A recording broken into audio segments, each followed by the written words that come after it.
C'est parti. Bonsoir à tous, enfin rebonsoir du coup, re-bienvenue à cette conférence. Donc comme vous l'avez découvert, on va parler ensemble ce soir changement et donc on va parler de héros, réveiller le héros qui est en vous. Je vais vous présenter un petit peu le déroulement de la soirée, je me présenterai également un petit peu et puis après vous allez voir qu'on va rentrer dans le bain très tranquillement. Au niveau du héros, pourquoi associer le héros au changement? Parce qu'on se rend compte qu'un héros, au tout départ, étymologiquement, ça veut dire un homme ou une femme qui dépasse la condition d'être humain, c'est-à-dire qui a la capacité de changer et qui a la possibilité de se réaliser. Et on va voir que potentiellement, nous sommes tous des héros et on va voir comment est-ce qu'on peut activer nos super pouvoirs, notamment de changement, pour pouvoir se réaliser et pour pouvoir mettre en place les comportements, les habitudes, les changements qu'on a envie de voir finalement dans notre vie, dans notre quotidien. Et donc, au niveau de la conférence de ce soir, j'avais deux options. La première, c'était de vous donner des éléments par rapport à un changement précis que vous voudriez mettre en place et qu'on puisse vraiment, avec le processus, vous permettre d'aboutir à ce changement-là. Le deuxième, c'était de vous montrer en gros les processus de changement qui existent et tout ce que vous allez pouvoir utiliser pour pouvoir mettre en place les changements qui sont importants pour vous. 1, 2, 3, 4, 5, 10, 100 dans la semaine qui vient, dans le mois qui vient, dans l'année qui vient. Et donc, j'ai fait le choix de partir sur notre seconde option. Et en formation, on appelle ça, pour nourrir quelqu'un qui a faim, on a deux options. Soit lui donner un poisson directement, soit lui apprendre à pêcher. Et donc nous, on a choisi la deuxième option, c'est, je vais vous dévoiler un petit peu les secrets du changement pour que vous puissiez pêcher par vous-même et donc vous nourrir et que vous puissiez prendre 1, 2, 3, 10, 20, 50, 100 poissons, sachant que les poissons sont nos amis, vous l'avez vu, donc tout ça avec grande bienveillance. Donc l'idée, c'est vraiment ça. Quelque chose qui peut vous aider tout au long de la conférence, c'est avoir en tête un changement que vous auriez envie rapidement de pouvoir mettre en place. Ce changement-là, vous pouvez le laisser émerger au fur et à mesure, ça peut être... arrêter de râler, ça peut être avoir confiance en vous, ça peut être changer de vie professionnelle, ça peut être déménager, ça peut être passer plus de temps avec votre famille ou passer plus de temps à vos loisirs, ça peut être reprendre le sport, ça peut être arrêter de fumer, arrêter de se ronger les ongles, bref, ça peut être plein de choses. Donc s'il y a des exemples là-dedans qui vous parlent, vous pouvez très bien garder un petit exemple en tête et vous allez voir qu'on va cheminer dans les processus de changement. Et cet exemple-là que vous aurez en tête de changement, il va vous permettre de passer des concepts finalement abstraits qu'on va voir à peut-être des prises de conscience et des choses où vous dites « Ah ouais, ça j'y avais pas pensé », ça ouvre une porte sur quelque chose que j'avais pas vu et sur un changement possible. Donc si vous faites ça, ça peut grandement vous aider tout au long de cette soirée. Avant de nous lancer, je me présente un tout petit peu pour que vous sachiez quand même qui je suis. Donc je m'appelle Gabin Belé, je travaille en tant au départ que préparateur mental en sport de haut niveau. Donc j'accompagne des athlètes ou des équipes à être plus performantes et j'utilise les mêmes outils, donc notamment des outils de coaching et de préparation mentale avec les entreprises, donc dans le milieu professionnel, avec également les publics jeunes. Préparation entretien pour pouvoir construire un projet professionnel, tout un tas de choses et avec entre guillemets les particuliers, c'est-à-dire plutôt sur l'aspect développement personnel, donc sous forme de conférences, sous forme d'ateliers, sous forme de temps collectif ou de formation en ligne ou de DVD. Et donc nous c'est un petit peu l'idée de ce soir, sachant que j'utilise à chaque fois les mêmes outils dans chacun de ces contextes et c'est notamment l'envers du décor que je vais vous montrer aujourd'hui avec tous ces outils du changement que j'utilise vraiment au quotidien. Mais pour vous les expliquer simplement et pour que vous puissiez vous les approprier et mettre en place les changements que vous avez envie de mettre en place. Voilà un petit peu pour moi. Donc, le programme de notre soirée qui nous attend. Si on est bon, on est ensemble jusqu'à 22h.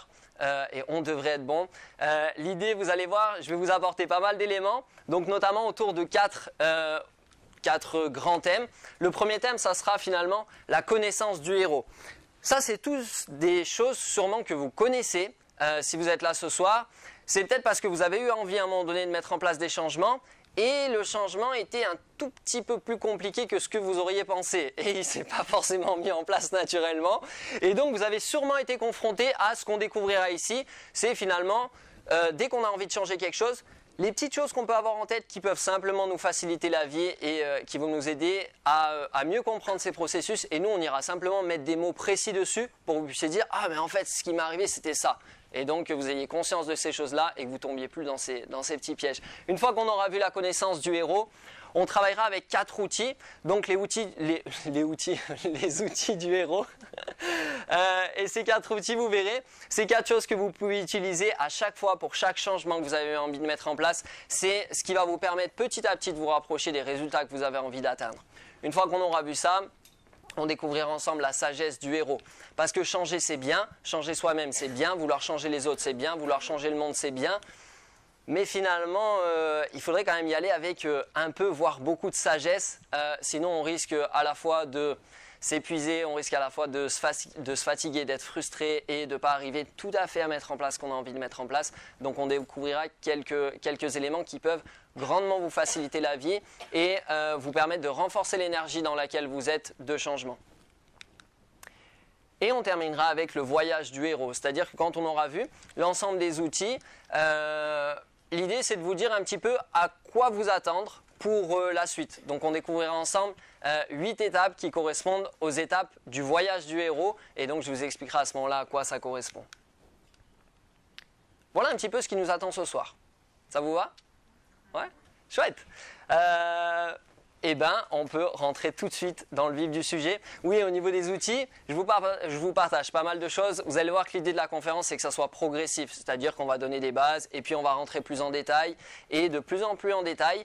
Donc, si à un moment donné, vous avez des questions, n'hésitez pas à soit les noter, soit les garder dans un coin de votre tête. Et à la fin de la conférence, on peut prendre un temps vraiment d'échange, de questions-réponses. Si ça n'a pas été abordé durant la conférence, que vous allez voir sûrement, il y a plein de petites questions que vous vous posez qui vont trouver réponse tout au long du contenu et de cette soirée. Voilà un petit peu, mais s'il y a quelque chose qui vous tracasse, n'hésitez pas, vous levez la main, vous faites signe, si je ne dis rien, vous vous levez et vous pouvez sans problème partager ce qui vous tracasse, parce que s'il y a quelque chose qui vous tracasse, sûrement que vous n'êtes pas la seule personne dans ce cas-là, donc n'hésitez pas. Voilà un petit peu.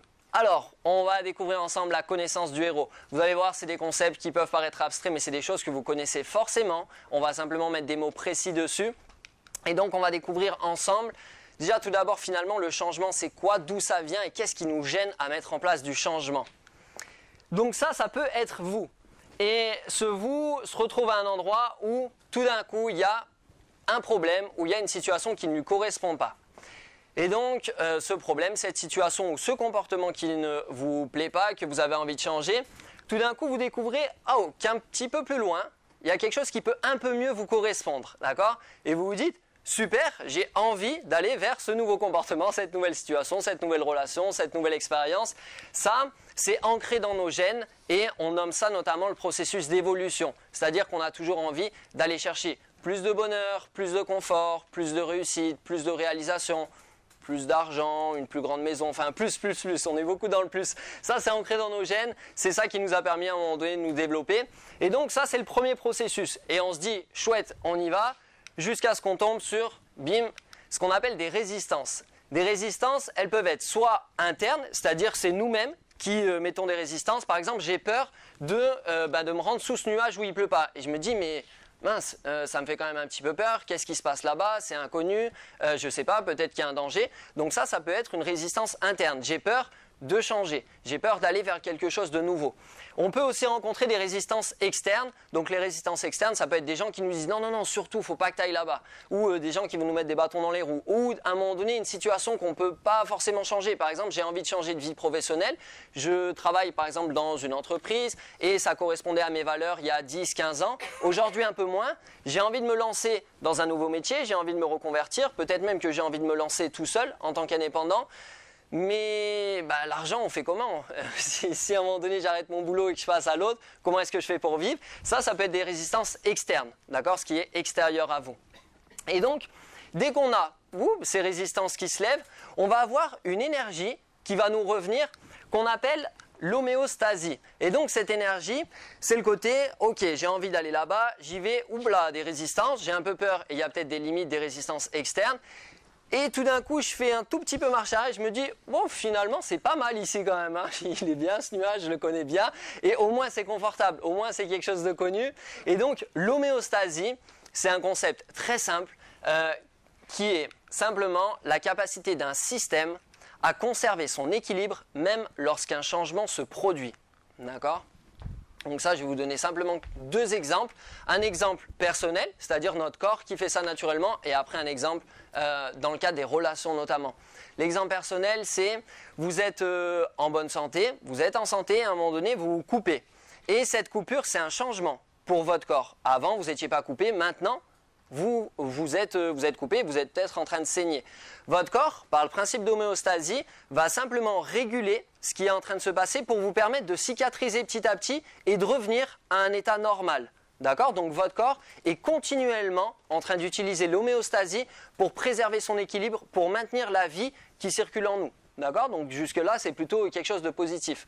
Maintenant, pour vous raconter une petite histoire par rapport à l'homéostasie, l'homéostasie, ça peut parfois également nous faire continuer à avoir des habitudes ou des comportements qui nous satisfont plus vraiment. Donc autant quand on se coupe et que notre corps cicatrise tout seul, c'est super, mais quand on met en place un comportement répétitif, qu'on a envie de changer et qu'on n'arrive pas à changer, là, ça peut nous faire grincer des dents. Donc pour vous raconter une petite histoire, c'est un homme qui rentre chez lui après sa journée de travail et qui a le bonheur de trouver sa femme qui est en train de cuisiner le morceau de viande qu'il préfère. Et donc il arrive au moment où la femme va mettre le bout de viande dans le four et donc elle est en train de couper le sommet du morceau de viande. Et là le mari l'arrête et lui dit « Mais qu'est-ce que tu es en train de faire ?» La femme lui dit « Je coupe le haut de la viande. » Le mari lui dit « Mais non, c'est le meilleur morceau, c'est celui que je préfère, pourquoi tu le coupes ?» La femme lui dit « Écoute, je sais pas, ma mère a toujours fait comme ça, je fais comme ça, j'ai appris comme ça, je continue comme ça. » Et l'homme lui dit « Ah non, non, mais il faut le laisser. » La femme l'entendait pas vraiment de cette oreille. Du coup, l'homme prend son courage à 2 mains et dit « Bon, si c'est ta mère qui t'a appris à faire comme ça, je vais lui demander pourquoi elle faisait ça. » Et donc, prenant son courage à 2 mains, il appelle la belle-mère et lui dit « Bonjour, alors, on est en train de cuisiner ce morceau de viande, mais finalement, pourquoi est-ce que vous coupiez le haut de la viande qui est le meilleur morceau ?» Et la belle-mère lui répond « Je sais pas vraiment, j'ai vu ma mère faire comme ça, j'ai appris comme ça. Voilà, moi je continue à la cuisiner comme ça. » Et donc le mari se dit « Oulala, mais ça sent pas bon ça, mon morceau de viande il risque de partir. » Et donc il dit « Bon allez, pendant que je suis lancé, j'appelle la grand-mère et je lui demande. » Et donc il appelle la grand-mère et il lui dit « Mais grand-mère, je vous adore, mais pourquoi est-ce que vous coupez le sommet de la viande qui est le meilleur morceau ?» Et la grand-mère lui répond « Mais oui, je suis complètement d'accord avec toi, moi aussi c'est mon morceau préféré, mais à l'époque mon four était trop petit, il fallait que je coupe la viande pour qu'elle rentre. » Et donc voilà, parfois des habitudes qu'on continue simplement parce qu'elles étaient là avant et ça préserve un équilibre, ça préserve quelque chose finalement qui pourrait être changé parce que tout a changé autour de nous, simplement il y a un système qui fait que tout reste pareil, d'accord? Donc nous, ça c'est des éléments à prendre en compte parce que dès que vous allez vouloir changer, vous allez avoir une envie, être attiré par quelque chose, puis vous allez rencontrer des résistances et vous allez avoir ce mécanisme qui va vous dire « Oh, finalement, on est pas mal ici, on reste comme ça. » D'accord? Et ça peut créer beaucoup de frustration. Vous savez, de dire « Oh, mais j'ai envie d'aller là-bas, mais pourquoi est-ce que j'y arrive pas? » D'accord? Donc nous, ça, c'est vraiment la base. Et si, à un moment donné, vous arrivez à dépasser ce stade-là, on peut rester bloqué quelques secondes ici ou quelques années, hein, ça dépend de l'énergie présente. Mais si on arrive à aller sous notre nuage, on se dit « Waouh, c'est super, vraiment, je me sens mieux, je suis content. » Et ça dure jamais vraiment très longtemps. Parce que ce qui se passe, c'est que tout d'un coup, on voit autre chose qui nous plairait aussi. Et on se dit « Ah, mais ce nuage, il est bien, mais il me cache le soleil, j'irai bien au soleil, moi. » Et donc, à nouveau, on a cette envie d'évoluer qui vient. Et à nouveau, si on avance, pouf, des résistances. Mais de nouvelles résistances qu'on n'avait pas vu venir. Résistance interne ou résistance externe. Et on a à nouveau, pouf, l'énergie d'homéostasie qui nous dit non, non, on a déjà monté d'un cran, on reste là, c'est bien là. Et donc on va fonctionner tout le temps par palier.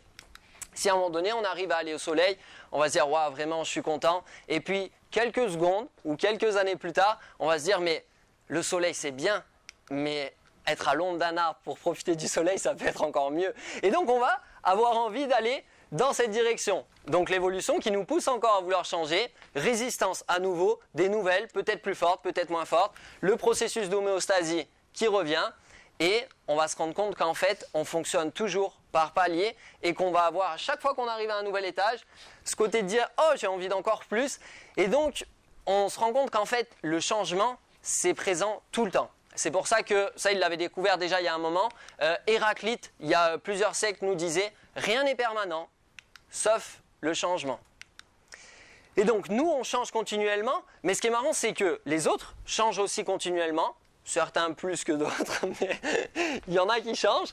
Et la vie est continuellement également en mouvement. Donc au final, toutes les expériences se transforment tout le temps, ce qui maintient une forme d'illusion de ne pas changer ou cette illusion finalement qu'on est la même personne qu'hier, qu'avant-hier, qu'il y a 10 ans ou que les autres sont les mêmes finalement, c'est ce processus d'homéostasie.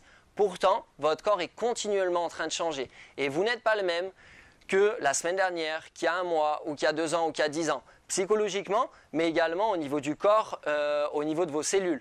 Par exemple, au niveau des données qui nous sont transmises aujourd'hui par les scientifiques, votre foie environ se régénère tous les 3 jours. C'est-à-dire que tous les cycles de 3 jours, vous avez un foie qui a des cellules qui sont complètement nouvelles. D'accord ? Des cellules qui naissent, qui meurent, qui naissent, qui meurent. Et ça, c'est un cycle de 3 jours. L'intestin, je pense qu'on est sur 11 jours, je vous dis ça de mémoire. Et la peau, on est sur 28 jours. D'accord ? On peut prendre la même chose au niveau des cheveux. Pour autant, on a toujours la même peau, on a toujours la même couleur de peau. Si on s'est fait un tatouage, on a toujours le tatouage. On a un principe qui maintient l'équilibre, qui nous maintenait en vie, même quand il y a des changements qui arrivent. D'accord ? Donc ça, c'est vraiment ce qui nous fait dire parfois qu'on n'arrive pas à changer ou que les choses ne changent pas. C'est parce que finalement, nous, on va à un moment donné faire obstacle aux changements qui peuvent se produire. Peut-être qu'on va découvrir les chiffres là. Voilà, exactement. Donc ça, c'est le nombre de cellules.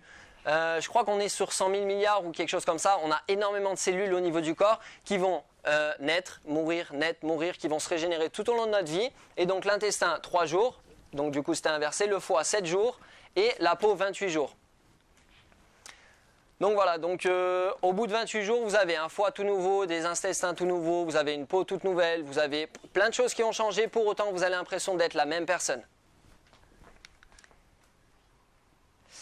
Et donc, ce changement perpétuel, finalement, soit peut nous épanouir, et on peut se dire, chouette, on est tout le temps en train de changer, tout change continuellement, soit ça peut aussi nous épuiser. Ça, c'est la manière dont on l'aborde et c'est selon comment on vit les choses et selon également sur quoi est-ce qu'on porte notre attention et sur quoi est-ce qu'on met notre énergie. Donc nous, c'est ce qu'on va découvrir ensemble.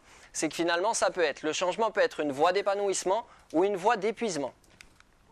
Et donc, ce qu'il faut comprendre là, c'est qu'il y a des choses qui sont sous votre maîtrise, finalement, qu'on peut maîtriser, sur lesquelles on a une assez grande influence. Et il y a des choses qui sont complètement en dehors de votre maîtrise, en dehors de votre influence. Et ça, il va falloir nous qu'on arrive à très rapidement le différencier, puisqu'on va voir que c'est la source de l'épanouissement ou de l'épuisement. Finalement, ce qui est sous notre contrôle, là on va en parler rapidement, parce que vous allez voir que c'est des bases, après on le développera. Ce qui est sous notre maîtrise, c'est finalement nos pensées, ce à quoi on pense continuellement. Les scientifiques nous donnent l'information qu'on a environ 60 000 pensées par jour. 60 000 pensées par jour, c'est énorme. Et on a une influence là-dessus, qui est assez grande. Vos émotions sont également sous votre maîtrise.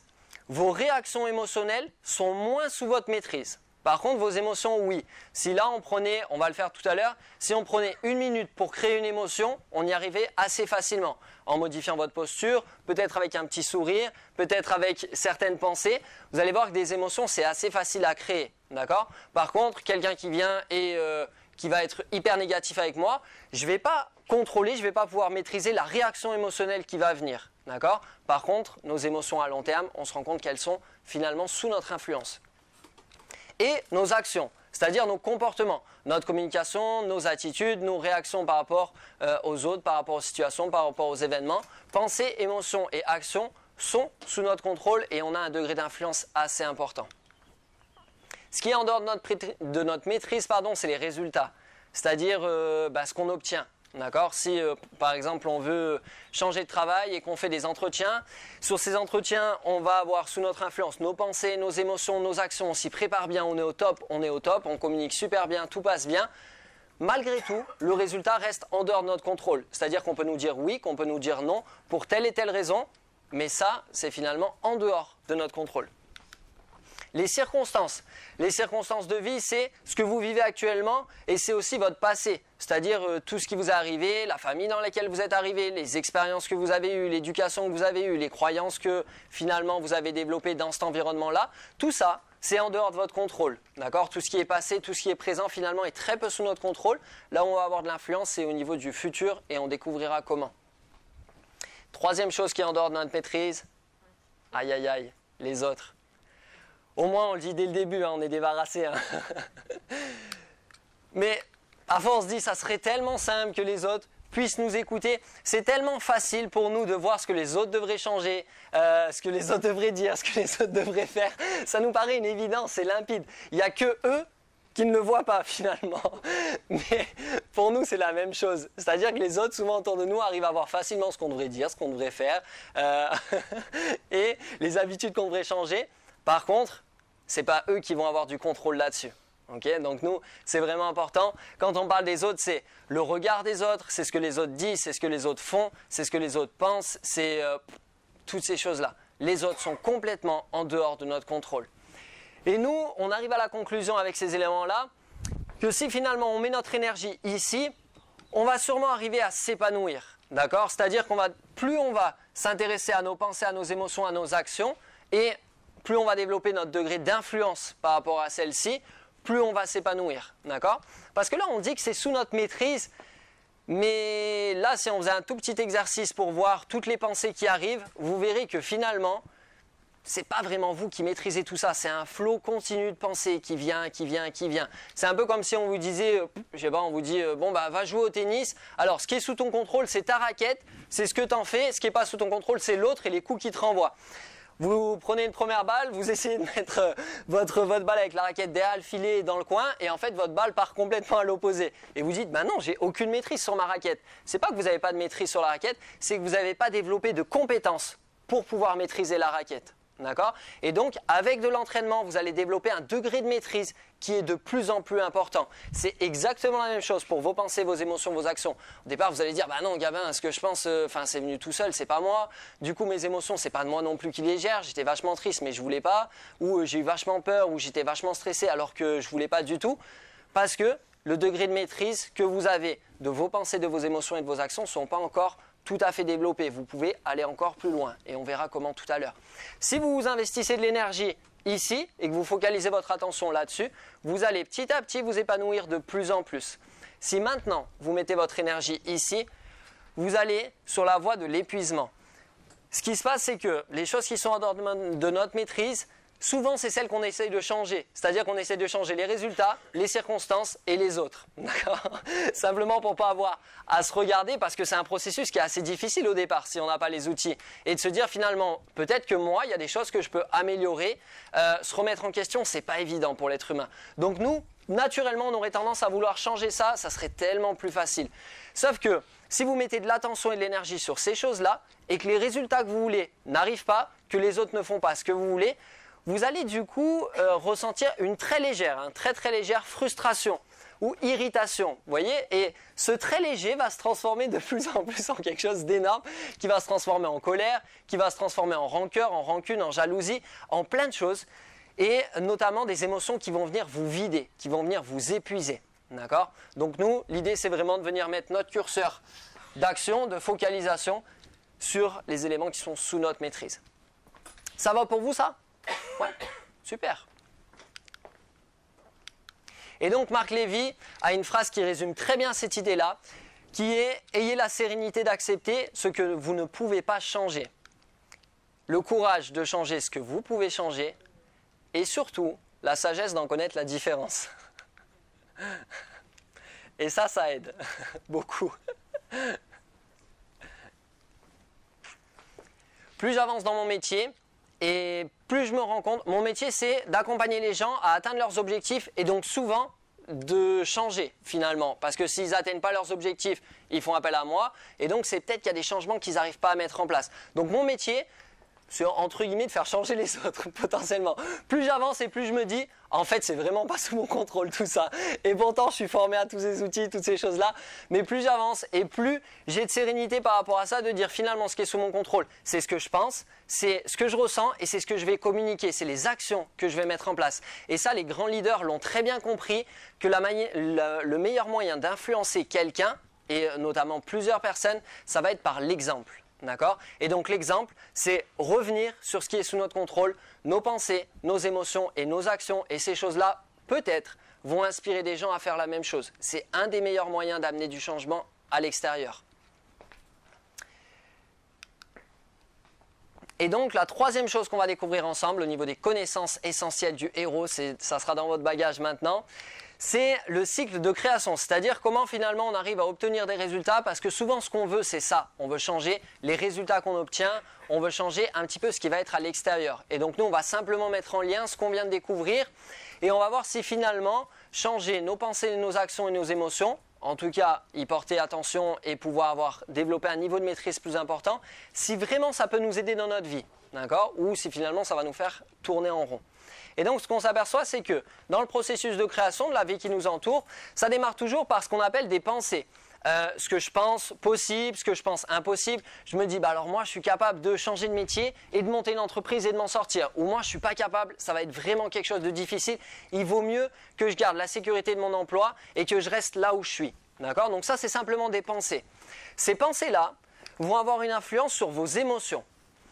Si vous vous dites oh changer de travail ça fait vraiment peur et peut-être que je ne vais pas y arriver du tout, peut-être que je vais me planter, peut-être que du coup je vais perdre toutes les connaissances que j'ai parce qu'elles vont dire que je suis folle, ça en termes d'émotion ça risque de créer soit de la peur, ça peut créer aussi de la tristesse, de se dire finalement ah j'y arriverai pas, ça me rend triste de devoir abandonner les rêves que j'avais. Ça peut aussi générer de la colère, de dire mais pourquoi il y en a qui peuvent le faire et moi je peux pas, parce que dans les circonstances que j'ai eues finalement il y a tout un tas de choses, des croyances, des expériences, des rencontres qui font qu'aujourd'hui j'ai cette situation et que je peux pas en changer.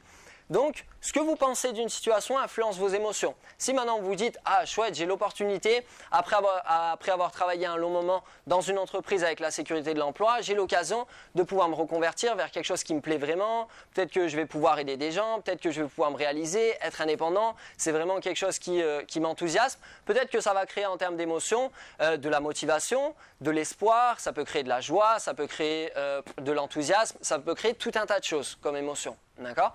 Nos émotions sont continuellement influencées par ce qu'on pense. Nos émotions vont avoir une influence finalement sur nos actions. Si j'ai peur ou si je suis triste ou si je suis en colère, je ne vais pas avoir les mêmes actions en termes de quantité et en termes de qualité que si je suis dans une émotion plutôt enthousiaste, plutôt joyeuse. D'accord ? Peut-être que si c'est quelque chose qui me fait peur, peut-être que je vais un tout petit peu me renfermer, je vais moins parler autour de moi, je vais plus réfléchir, plus être dans ma bulle. Alors que si finalement je suis joyeux et que je suis enthousiaste, peut-être que dans mes actions, ça me pousse à aller parler à plein de gens, à faire des rencontres qui peut-être vont pouvoir m'aider, à sortir de ma bulle, à voir qu'en fait je ne suis pas le seul, qu'il y a d'autres personnes qui sont dans la même problématique, qu'il y a même des gens qui ont trouvé des solutions, qu'il y a peut-être même des choses qui peuvent me permettre d'être accompagné sur cette voie-là. Nos actions sont continuellement influencées par la manière dont on sent et par ce qu'on ressent, par nos émotions. Et donc nos actions, ce qu'on va mettre en place en termes de quantité et en termes de qualité, vont donner naissance à nos résultats, c'est-à-dire à ce qu'on obtient. Si je me dis c'est vraiment dur et ça fait peur de changer de métier, de me reconvertir, je suis dans ma bulle, au niveau de mes actions, je ne vais pas vers les autres, je me renferme de plus en plus, je réfléchis, je monte plein de projets, plein de plans, mais finalement je ne me lance pas parce que c'est trop difficile, je suis tout seul et voilà, je n'arrive pas forcément à le mettre en place. À l'inverse, si dans mes émotions, je suis plutôt enthousiaste à cette idée-là, je vais aller vers les autres, ce que je vous disais tout à l'heure, je vais faire des rencontres et au niveau des résultats, je vais sûrement obtenir des choses différentes, d'accord ? Soit une difficulté à m'engager, soit des opportunités qui vont se présenter et petit à petit, je vais me rendre compte qu'en fait, je suis en train d'avancer vers mon objectif. Alors qu'à l'inverse, je peux avoir l'impression de stagner par rapport à mon objectif, d'accord ? Ça vous parle ça ? Ouais. Sachant que la flèche la plus importante de schéma, c'est celle-ci, c'est que vos résultats viennent renforcer vos pensées. Si je me dis, peut-être que je vais complètement me planter en changeant de boulot, j'ai peur, je suis dans ma bulle, je me renferme, je suis tout seul, je n'ai pas l'impression d'avancer par rapport à ça, au niveau de mes pensées, ça va être, finalement, je savais que ça serait difficile et que ça n'allait pas être évident et qu'il allait falloir que je m'accroche. D'accord ? Et donc, une pensée qui se répète devient ce qu'on appelle une pensée automatique. Et une pensée automatique qui se répète prend de la force, prend de plus en plus d'ampleur et d'intensité et devient ce qu'on appelle une croyance. C'est-à-dire que vous ne pensez plus que c'est difficile, vous êtes sûr que c'est difficile. Parce que vous avez des preuves. Et donc c'est là où le cercle commence à se refermer un petit peu sur lui. Soit ça peut être un piège, soit ça peut être donc un cercle vicieux qui vous éloigne de plus en plus de vos objectifs, soit ça peut être un cercle vertueux qui vous rapproche de plus en plus de vos objectifs. Une croyance, c'est une pensée avec beaucoup plus d'intensité. Vous êtes sûr que c'est difficile ou vous êtes sûr que vous êtes sur la bonne voie. Ça va avoir une influence sur vos émotions. Et quand vos émotions se répètent, qu'elles prennent de l'intensité, ça a un impact direct sur votre énergie. Votre énergie, ça peut être lié à votre santé, ça peut être lié à l'état de forme que vous avez, à être soit très fatigué, à dire mais je comprends pas, j'arrive pas à avancer, et puis j'ai pas beaucoup d'énergie et c'est de plus en plus difficile. Soit vous dites ah c'est génial, je comprends pas ce qui m'arrive, j'ai la patate, je suis à fond dans ce que je fais, parce que souvent c'est influencé par tout le circuit qu'on vient de voir. Et donc votre énergie, votre état de santé, votre état de forme va avoir une influence encore sur vos actions et des actions qui se répètent. C'est ce qu'on appelle des habitudes. Et une habitude, c'est une action avec beaucoup plus d'intensité, qui est beaucoup plus forte et qui est beaucoup plus difficile à changer. C'est facile de changer un comportement, c'est difficile de changer une habitude qu'on a depuis quelques semaines, quelques mois, quelques années ou quelques dizaines d'années. D'accord ? Et donc, dans notre cercle, nos croyances, notre énergie, nos habitudes vont avoir une influence finalement, même plus sur nos résultats, mais carrément sur nos circonstances de vie. C'est-à-dire sur les rencontres qu'on fait, sur le présent qu'on est en train d'avoir, sur le futur qu'on est en train de se construire. On n'est plus juste sur un petit résultat qu'on obtient, on est sur un ensemble de choses qui constituent ma vie et qui, au départ, sont complètement en dehors de mon contrôle. On se rend compte que si on revient sur ce qui est sous notre contrôle, pensée, émotion, action, on va avoir une influence sur tout ça et ça va mettre en route ce qu'on appelle le cycle, notamment de la création. Ça vous parle ça ? Ouais. Génial. Donc ça, c'est les 3 outils que je voulais vous présenter en termes de connaissance du héros. C'est sûrement des choses auxquelles vous avez été confrontés, mais au moins ça vous donne une structure et ça vous donne peut-être des mots à mettre sur ces choses-là. Et quand on a des mots à mettre sur quelque chose, c'est plus facile de le vivre, d'accord ? C'est comme un enfant qui se fait mal et qui commence à pleurer, qui a vraiment un gros chagrin parce qu'il s'est fait mal. À la fois, il a de la souffrance, à la fois, il a eu peut-être un peu peur, à la fois, il est soulagé, à la fois, il est content d'être avec vous. Et souvent, l'adulte, ce qu'il va faire, c'est de lui dire « bah alors, où c'est que tu as mal ?» Et donc, l'enfant va être obligé de mettre des mots sur la situation qu'il est en train de décrire. Et quand il dit « ah bah j'ai mal au genou », on se rend compte que tout d'un coup, ça commence à se calmer et que c'est plus facile pour lui de vivre l'expérience qu'il est en train de vivre. L'expérience n'a pas changé, mais le fait de mettre des mots sur quelque chose et de le comprendre lui permet de mieux vivre cette expérience. Et donc nous, c'est ce qu'on veut, c'est de mieux vivre finalement les changements qu'on a envie de mettre en place parce qu'on s'est rendu compte que le changement, c'est quelque chose de permanent. Donc si on est tout le temps en train de souffrir quand on change et qu'on a un objectif, la vie finalement elle va être de plus en plus difficile, d'accord ? Alors qu'au final on peut prendre ça aussi comme un grand jeu ou comme un grand challenge ou comme un grand défi de finalement pouvoir s'épanouir et de passer étape par étape et finalement de vouloir à la fois changer, d'avoir les outils pour pouvoir le faire et aussi de pouvoir accepter les situations dans lesquelles on est. Voilà pour ces quelques connaissances. Maintenant, on va passer à la partie pratique, concrète. Donc, c'est là où si vous avez un exemple de changement à mettre en place, vous pouvez bien le garder précieusement dans un petit coin de votre tête et faire le lien avec les outils qu'on va découvrir. On va découvrir ensemble 4 outils pour pouvoir changer. Et on va prendre des petits temps d'exercice pour que vous puissiez repartir avec un peu comme une carte au trésor du changement que vous auriez envie de mettre en place. Le premier outil, c'est ce qu'on appelle une vision claire. Il faut que vous sachiez finalement ce que vous voulez, où vous en êtes et comment vous pouvez faire pour obtenir ce que vous avez envie d'obtenir. D'accord ? Donc nous, on va le schématiser d'une manière très simple. Ça, c'est votre problème. D'accord ? Ou le comportement que vous voulez changer, ou la situation que vous voulez changer, ce qui ne vous convient plus. Et ce qu'on va établir en deuxième, c'est notre objectif. Notre objectif, c'est là où vous avez envie d'aller. C'est comme une destination, d'accord ? Ça va être un peu comme une carte finalement. Il y a là où je suis, là où j'ai envie d'aller. Et une fois qu'on aura ces 2 éléments, ça sera très facile pour nous finalement de définir quel est le chemin qu'on doit emprunter pour y arriver. Et donc c'est ce qu'on va appeler nous un plan d'action. Donc on a là où je suis, vous savez sur les cartes, vous êtes ici. C'est notre problème, la situation qu'on est en train de vivre. Là où vous voulez aller, votre destination, et le chemin, la route la plus courte et la plus agréable que vous voulez prendre, ça sera à vous de choisir. Et donc les actions à mettre en place pour atteindre petit à petit votre objectif. Donc nous on va définir en premier votre problème. Il faut que vous sachiez où vous êtes pour savoir après d'où vous partez et où vous avez envie d'aller. Donc la question qu'on va se poser c'est quelle est la situation ou le comportement que vous souhaitez changer ? Quel est le problème que vous rencontrez actuellement ? On se laisse une ou deux minutes pour que vous puissiez prendre note de ce qui vous vient à l'esprit. C'est bon pour vous? Ouais.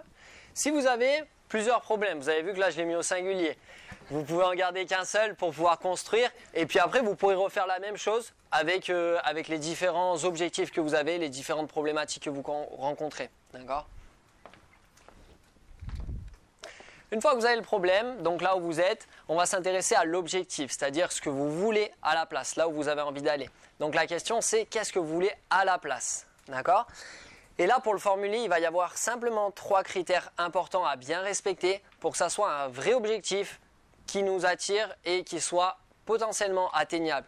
Pour ça, il faut que votre objectif soit positif. Un objectif positif, c'est par exemple, je veux être en bonne santé, ou je veux m'épanouir dans mes relations, ou je veux être indépendant, ou je veux ce que vous voulez.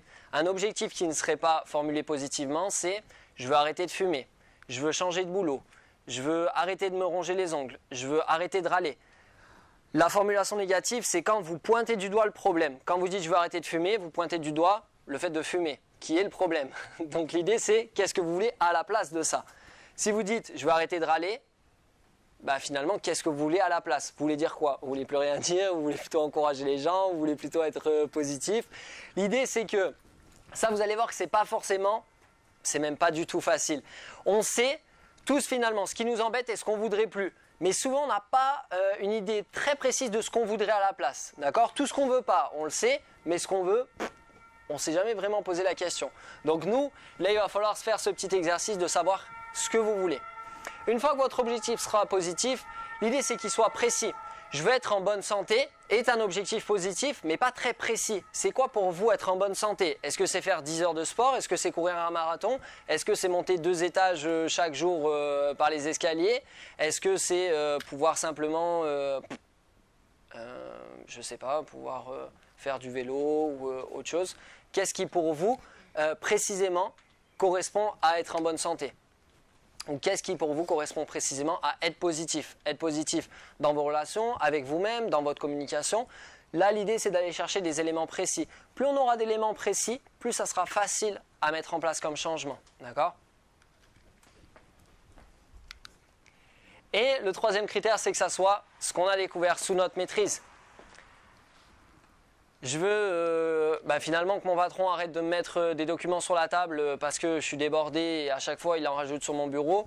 C'est pas quelque chose qui est sous votre maîtrise. D'accord? Ce qui est sous votre maîtrise, c'est d'installer un petit espace derrière vous pour tous les dossiers qui vous embêtent, les mettre là et que vous les ayez plus sur le bureau. Vous voyez ce que je veux dire?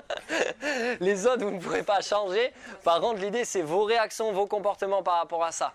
D'accord? Donc nous, c'est vraiment les 3 éléments qui nous sont importants. On se laisse 1 ou 2 minutes pour que vous puissiez réfléchir. Prenez-en qu'un seul, hein. Vous allez voir, c'est déjà ça mouline. Hein. Donc, qu'est-ce que vous voulez à la place de manière positive, précise et sous votre contrôle? Ce qui est marrant, c'est que j'ai vu moins de grimaces quand il fallait décrire le problème. Quand il fallait décrire le problème, il y a des grands sourires. C'est chouette. Mais par contre, quand il faut formuler l'objectif... Et ça, c'est un processus qui est très naturel. C'est que... c'est très simple de voir ce qu'on veut changer, ce qu'on veut arrêter, de dire aux autres arrête de faire ça, de se dire à soi-même arrête de faire ça. Mais finalement, c'est très difficile parce qu'on ne se pose pas la question de savoir mais qu'est-ce qu'on veut à la place? Si on dit à l'autre personne d'arrêter de faire quelque chose, ben finalement, quelle est notre attente, quel est notre besoin, qu'est-ce qu'on veut que cette personne fasse? D'accord? Et donc, c'est beaucoup plus facile finalement entre guillemets d'accuser ou de faire porter la responsabilité à l'extérieur de nous, plutôt que de la prendre à l'intérieur de nous et se dire mais finalement qu'est-ce qui serait important pour moi? Qu'est-ce que je veux? D'accord? Qu'est-ce que je veux? On n'a pas l'habitude de se poser cette question-là et cette question elle est essentielle. Simplement pour vous faire une image très rapide, je le ferai qu'une seule fois dans la soirée, excusez mes paroles, mais si vous avez les 2 pieds dans la merde, il y a un moment donné il va falloir arrêter de regarder la merde et de dire ça pue, ça fait chier, et vraiment mes chaussures elles vont ressortir, ça va être catastrophique. Ça c'est le problème, très bien, mais finalement tant qu'on reste les yeux rivés sur le problème, le nez sur le problème, enfin bref dans le problème, et à un moment donné on ne peut pas changer, on peut que se plaindre, d'accord? Et donc quand on se plaint, ce qu'on va faire c'est que finalement on va justifier le fait de rester dans une situation qui nous dérange et on va dire non mais c'est pas si mal que ça, ça va, donc on va justifier. Ou alors on va trouver des excuses. On peut dire non mais tu comprends, moi je suis là mais parce que je peux pas aller ailleurs. Mais le ailleurs on l'a même pas regardé. On dit finalement on se complaît dans notre problème et nos problématiques, d'accord? Parce que c'est quelque chose de connu, parce que c'est quelque chose voilà, qui est présent depuis longtemps, peut-être même qui est confortable, c'est pas le grand bonheur, mais au moins c'est chaud, vous voyez ce que je veux dire?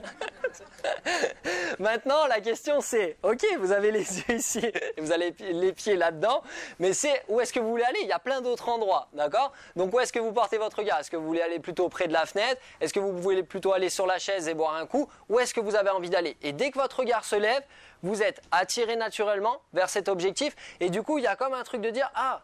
Et dès qu'on fait ça, en étant porté sur l'objectif, on se rend compte que le changement arrive et que finalement, tous nos problèmes restent derrière nous et qu'on avance vers de nouvelles choses. D'accord? Donc le premier principe, c'est qu'on ne va pas pouvoir avancer à l'aveuglette comme ça en restant focalisé sur notre problème. D'accord?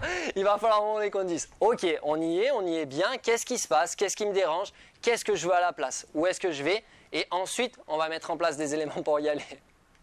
Ça vous parle par rapport à la difficulté de formuler ça? Et ça, c'est une vraie gymnastique de l'esprit. C'est de se demander à chaque fois, mais qu'est-ce que je veux dans cette situation? Qu'est-ce que je voudrais? Quel est le comportement que je veux avoir? Cette personne-là, finalement, qu'est-ce que j'ai revoulu à la place du comportement qu'elle a eu? Et ainsi de suite. Qu'est-ce qui est sous mon contrôle que je vais pouvoir faire pour avoir une influence là-dessus? Et tout le temps revenir à soi-même, à sa responsabilité, et aux pensées, aux actions et aux émotions qu'on va pouvoir développer pour aller vers ce qu'on a envie, pour aller vers nos objectifs.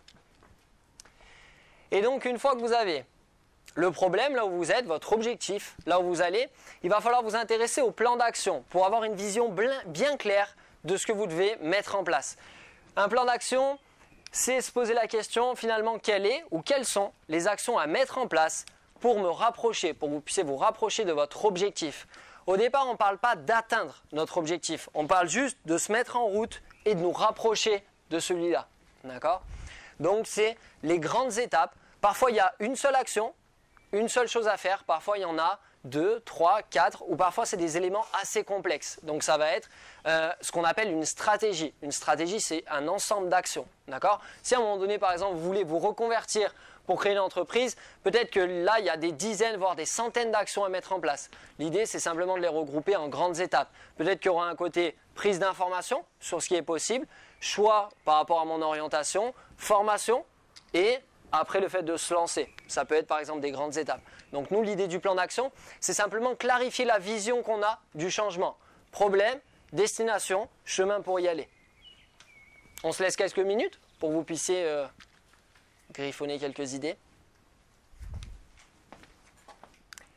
Donc ça, c'est notre premier outil, c'est notre première étape, c'est clarifier notre vision.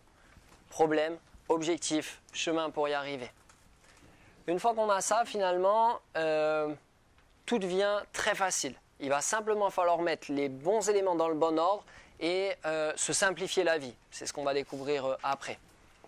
Notre deuxième outil, une fois que je sais là où j'ai envie d'aller et ce que je vais devoir mettre en place pour y arriver, il va me falloir finalement de l'énergie pour y aller. Si je me dis, bah ouais, mon objectif c'est ça, mais vraiment, j'ai la flemme.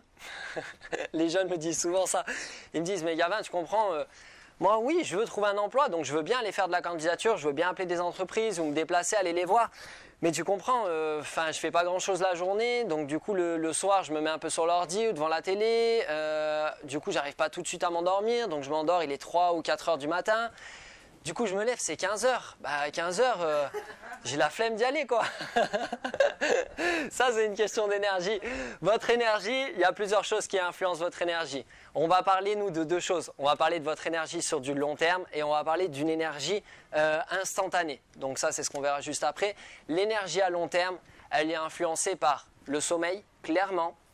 La qualité de votre sommeil, la quantité de votre sommeil, c'est vraiment des choses qui sont importantes. Votre alimentation, c'est-à-dire ce que vous mangez. Ce que vous mangez, c'est le carburant que vous faites entrer en vous. Et si vous êtes une Formule 1 et que dans cette Formule 1, vous allez y mettre du diesel, bah, c'est peut-être un tout petit peu dommage. Elle va marcher, mais peut-être pas aussi bien que si l'alimentation lui a apporté tout ce dont elle a besoin. D'accord ? L'alimentation, on se rend compte que tout ce qui est frais, des fruits, des légumes, tout un tas de choses, vont nous apporter beaucoup plus d'énergie que des aliments qui sont entre guillemets morts depuis assez longtemps et qui nous apportent eux très peu d'énergie. D'accord ? Donc la qualité de l'alimentation va avoir un impact, qualité et quantité. D'accord ? Notre respiration, la manière dont on respire, le besoin le plus important de l'être humain, c'est l'oxygène. De notre corps, c'est de l'oxygène. On peut tenir plusieurs jours sans manger, plusieurs heures sans boire, mais quelques secondes sans respirer, c'est tout de suite très compliqué. Et donc la qualité de notre respiration va influencer l'énergie qu'on a et le niveau de santé, le niveau de forme qu'on va ressentir, et ça à très long terme. Donc tous les outils de méditation, de yoga, de sophrologie, de respiration vont nous aider à aller trouver énormément d'énergie dans quelque chose de très simple et qui se répète à longueur de journée. On a environ 15 000 respirations par jour. Si vous respirez 15 000 fois moyennement ou 15 000 fois très bien pendant un jour, c'est bien, mais pendant un an ou 10 ans, ça fait une énorme différence dans l'énergie que vous avez au bout d'un moment. D'accord ? La posture dans laquelle vous êtes va aussi influencer. Il y a les activités que vous allez faire, si vous faites du sport, notamment les activités agréables créent de l'énergie sur du long terme. Ça peut être du sport, ça peut être de la musique, ça peut être de la stimulation intellectuelle, ça peut être tout un tas de choses. Des activités agréables vont créer de l'énergie. Donc être dans une dynamique, on se rend compte que ça nous maintient en forme. C'est ça qui est incroyable, c'est que le repos, trop de repos à un moment donné, ça fait qu'on a moins d'énergie. C'est comme l'activité, si on fait trop d'activités, à un moment donné, on va s'épuiser. Mais l'idée, c'est de trouver cet équilibre où on va pouvoir avoir cette énergie disponible pour mettre en place les changements qui sont importants pour nous. D'accord ? Et nous, on va voir si finalement, l'énergie, on peut aussi la créer instantanément parce que l'énergie à long terme, si vous avez du changement dans votre alimentation, dans votre sommeil, dans votre respiration, dans les activités que vous faites pour que ça augmente l'énergie, c'est bien. Vous allez sûrement voir les effets au bout de quelques jours et de plus en plus au bout de quelques semaines, au bout de quelques mois. Mais nous, on va voir si simplement en quelques secondes, on peut aussi modifier notre énergie, notre état, notre niveau d'énergie. Et si ça, finalement, en le faisant plusieurs fois par jour, on va pouvoir activer très facilement notre énergie et lui permettre de grandir de plus en plus. Donc c'est un peu le test qu'on va faire grandeur nature ce soir. Donc ce que je propose pour qu'on le teste, en plus nous ça nous arrange dans la conférence, ça va nous rebooster pour la fin de la conférence, vous allez voir, c'est de voir si finalement avec 5 petites choses, on va pouvoir créer de l'énergie en moins d'1 minute. Donc ce que je vous propose pour faire cette expérience, c'est de ne pas forcément prendre de notes. Simplement de vous installer confortablement, de laisser les papiers par terre ou ailleurs. Et vous allez voir que vous allez pouvoir prendre les notes juste après.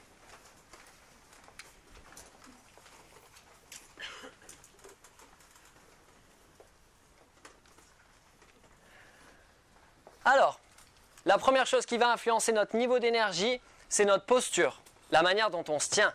La posture qui va nous apporter le plus d'énergie, c'est une posture droite, ouverte et détendue. D'accord ? Le fait d'être droit va créer de l'énergie au niveau du corps. Le fait d'être ouvert, ouvrir les épaules, ouvrir le visage, ouvrir... si par exemple je suis complètement comme ça, je vais avoir moins d'énergie que si je suis redressé, je suis ouvert et que je suis détendu. Donc une posture droite, ouverte et détendue. Une respiration lente et profonde. C'est cette respiration, le fait d'inspirer lentement et profondément, le fait d'expirer lentement et profondément. Et peut-être que rien qu'en faisant ça, vous vous rendez compte qu'il y a de plus en plus d'énergie, que ça vous apporte petit à petit de l'énergie. Une fois que vous avez votre posture, une respiration lente et profonde, en même temps qu'on le fait, vous pouvez ressentir ce qui se passe à l'intérieur de vous. Vous pouvez commencer à avoir des pensées positives, des choses qui vous sont agréables, des personnes qui vous sont agréables, des situations qui vous sont agréables et positives, des choses que vous avez envie d'entreprendre, des objectifs que vous avez, la direction dans laquelle vous voulez aller. Vraiment être focalisé sur le positif. Ce qui crée de la joie en vous, ce qui crée de l'enthousiasme. Et vous pouvez continuer à avoir ces pensées positives et en même temps, vous pouvez un tout petit peu sourire, mais un tout petit peu, très léger, pas trop, sinon ça va trop créer. Et un tout petit sourire, et ce sourire-là qui crée de l'énergie, peut-être que là vous le ressentez. Et si vous ajoutez à ça un dernier petit ingrédient, vous avez vos objectifs, la destination dans laquelle vous voulez aller, vous avez ces pensées positives, agréables, vous avez votre posture, votre respiration, ce sourire qui crée de l'énergie, si en même temps vous mettez un tout petit peu de musique, mais un tout petit peu, une musique dynamique, vous allez voir que ça peut changer pas mal de choses. Et donc juste là, vous continuez à avoir vos objectifs, ce que vous avez envie de réaliser, ce qui vous est agréable, des activités, des personnes qui vous sont agréables. vous avez une respiration lente, profonde, vous avez peut-être ce sourire qui grandit de plus en plus. Peut-être que là, tout d'un coup, vous avez plus d'énergie qu'il y a une minute. Et peut-être que si vous étiez tout seul, vous vous lèveriez, vous taperiez dans les mains, vous vous mettriez à danser et que vous auriez de plus en plus d'énergie. Ça, c'est ce que je fais tout le temps avant les conférences, c'est ce que je fais quand j'ai trop travaillé. C'est 5 toutes petites choses qui peuvent créer de l'énergie très rapidement. Et plus vous le faites, plus vous avez accès à de l'énergie facilement et rapidement. Donc nos 5 étapes, s'il y en a qui veulent prendre des notes, ça a été pour vous? Ça marche? Ça marche pas? Ouais, c'est bien. Ça nous redonne le sourire. Posture droite et détendue. Votre posture influence continuellement votre niveau d'énergie. Donc là, nous, on l'a fait sur une fois. Mais vous allez voir que la manière dont vous marchez, dont vous vous déplacez, dont vous vous asseyez, quand vous êtes devant un ordinateur, quand vous êtes face à votre repas, quand vous êtes dans votre douche, quand vous êtes dans votre voiture, dans les transports en commun, peu importe, votre posture influence directement votre niveau d'énergie.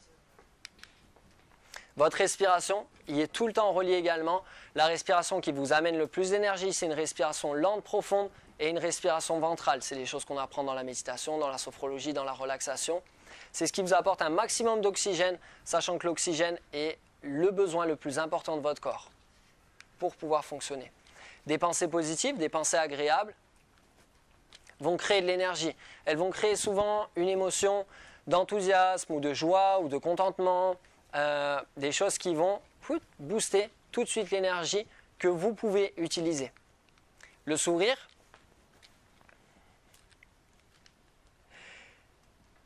Et ce qui est marrant, c'est qu'on a pensé pendant longtemps que c'est au moment où on était heureux, finalement, qu'on se mettait à sourire. D'accord? Donc, quand je suis heureux, je souris. Les neuroscientifiques sont intéressés à cette question et sont aperçus que ça marche dans les deux sens. Le bonheur crée le sourire et le sourire crée aussi le bonheur. Et ça, pour le coup, c'est assez révolutionnaire. Ça veut dire que même quand vous êtes triste, vous pouvez, ou en colère, ou pas content, ou juste que vous avez la flemme, ou que voilà, vous êtes un peu fatigué, rien que le fait de sourire va activer des émotions, des zones neurologiques au niveau de votre cerveau qui correspondent à l'ère des émotions plutôt agréables, plutôt positives, et donc que vous allez simplement changer l'état dans lequel vous êtes par simplement un tout petit sourire. Si en plus, il ne faut pas trop pousser, mais si en plus vous vous mettez face à une glace et que vous vous regardez sourire, je peux vous promettre que 20 secondes après, du coup, le prolongement du sourire, c'est le rire, et le rire crée énormément d'énergie. Et donc il y a aujourd'hui le yoga du rire, il y a des pratiques, la rigologie, je crois qu'on appelle ça, la thérapie par le rire. Il y a tout un tas de choses qui sont utilisées pour finalement amener le rire dans le quotidien, parce que rire, ça nous fait un bien fou. Quand on a des fous rires, c'est marrant, mais on se sent à la fois vidé, parce qu'il y a tout un tas de libérations qui se passent au niveau physique, émotionnel, psychologique, mais il y a aussi une nouvelle énergie qui vient balayer tout ce qui s'est passé et qui nous revigore et qui nous ramène cette patate, cette pêche, cette forme qu'on recherche. Donc sourire, rire, c'est des choses importantes. Et pourquoi pas de la musique si ça vous aide? De la musique ou des ressources qui vont à un moment donné vous dynamiser. Ça peut être l'environnement dans lequel vous vivez également, les relations que vous avez, ça peut être tout un tas de choses.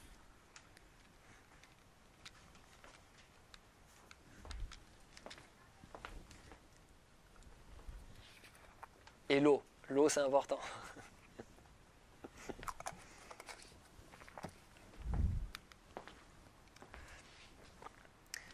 C'est nos deux premiers outils. Une vision claire et de l'énergie. Forcément, l'énergie, ça va être le carburant pour mettre en route sur mon chemin. D'accord? Une fois que je sais où j'ai envie d'aller, que j'ai assez d'énergie pour le faire, il va falloir le faire. Et donc, c'est notre troisième étape, notre troisième outil, c'est des actions adaptées. Le changement passe forcément par de l'action. C'est Einstein qui disait « La folie des hommes, c'est de vouloir un résultat différent en faisant continuellement la même chose. » Il était malin, Einstein. Et donc, des actions, c'est bien, mais des actions adaptées, c'est mieux. Vous pouvez mettre en place tout un tas d'actions et ne pas arriver à vos résultats, ne pas arriver à vos objectifs. C'est ce qu'on appelle brasser du vent, ou c'est se tromper de direction. Parfois, il y a des actions qui ne nous rapprochent pas de notre objectif. Donc, nous, il va falloir qu'on mette en place ce qu'on appelle des stratégies de réussite. Et donc, les stratégies de réussite, c'est par exemple, avec nos deux brins d'herbe ici, si notre objectif, c'est de les faire grandir, de leur permettre de pousser, de devenir des fleurs et des arbres qui sont costauds, on a plusieurs options en termes d'action. première option, je peux me dire, bon, moi ce que j'ai envie c'est qu'elles grandissent, je vais leur donner un petit coup de main, je vais légèrement tirer dessus pour leur permettre de, vous savez, de s'élever plus facilement. Donc on tire, on tire, on tire. C'est une action, mais c'est une action qui n'est pas du tout adaptée, parce qu'en tirant dessus, bah, du coup c'est fragile, ça casse. Et donc si elles cassent, eh ben, ça va ralentir leur croissance, elles vont devoir recréer un nouveau processus. Donc parfois c'est ce qu'on appelle, vous savez, l'auto-sabotage, ou le fait de saboter tout seul. C'est-à-dire qu'on met en place des actions qui font qu'en fait on échoue continuellement. Ce qu'on appelle des stratégies d'échec. Sachant qu'on a des stratégies d'échec, des stratégies de réussite, il n'y en a pas une qui est mieux que l'autre, mais il y en a une qui nous frustre plus que l'autre. D'accord ? C'est simplement des actions, soit qui sont adaptées, qui nous rapprochent de notre objectif, soit qui ne sont pas adaptées. Maintenant, une autre stratégie qu'on pourrait avoir, c'est se dire finalement, ces brins d'herbe, ils vont avoir besoin d'énergie, de tout un tas de ressources pour pouvoir pousser. Donc je vais m'occuper notamment de la terre dans laquelle elles poussent, je vais leur apporter de l'eau, je vais leur apporter de l'engrais, des ressources, les mettre au soleil. Et donc sans toucher directement à ces brins d'herbe, on leur apporte tout un tas de choses pour leur permettre de se développer. Et ça, quand on y regarde, au premier abord, on se dirait c'est illogique. Je veux qu'elles grandissent, je ne vais pas les mettre des trucs dans la terre. Enfin, ça paraît un peu illogique. Pour autant, on se rend compte que c'est l'action la plus adaptée. D'accord ? Et très souvent, le changement, c'est la même chose. On veut changer quelque chose et on s'y prend d'une manière qui fait qu'on n'arrive jamais à changer, qu'on casse plus les choses qu'on les améliore. D'accord ? Donc là, on va parler ensemble de niveau de changement.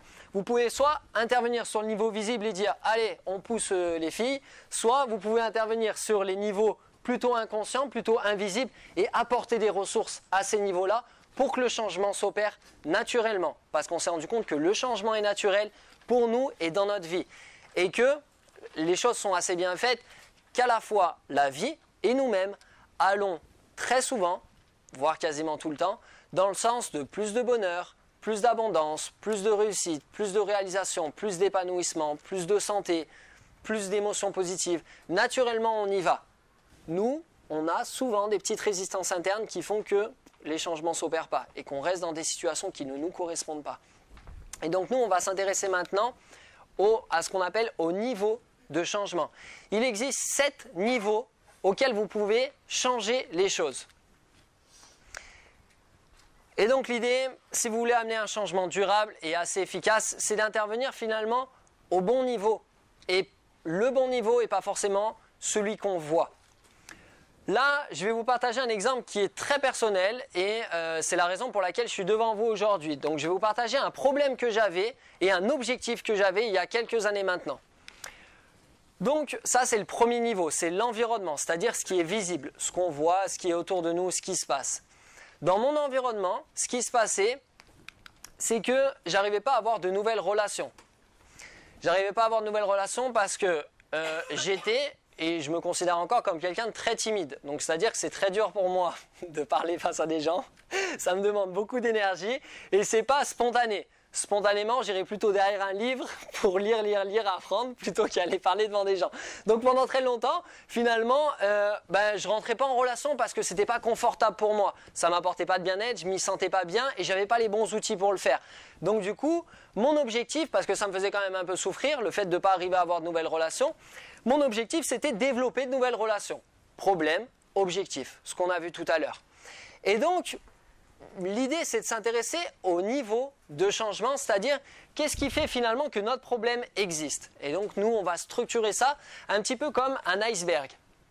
Et donc, là, l'environnement, c'est ce qu'on voit, mais finalement, l'iceberg est beaucoup plus gros, souvent, que le problème même. C'est pour ça que parfois, on se dit, mais c'est un tout petit truc, mais c'est incroyable, j'arrive pas à le changer. Vous savez, c'est les phrases « il n'y a qu'à faire ça » ou « mais t'as qu'à faire ça, c'est tout simple ». Bon, il faut juste qu'on fasse ça. Ben ouais, mais parfois ça ne marche pas du tout.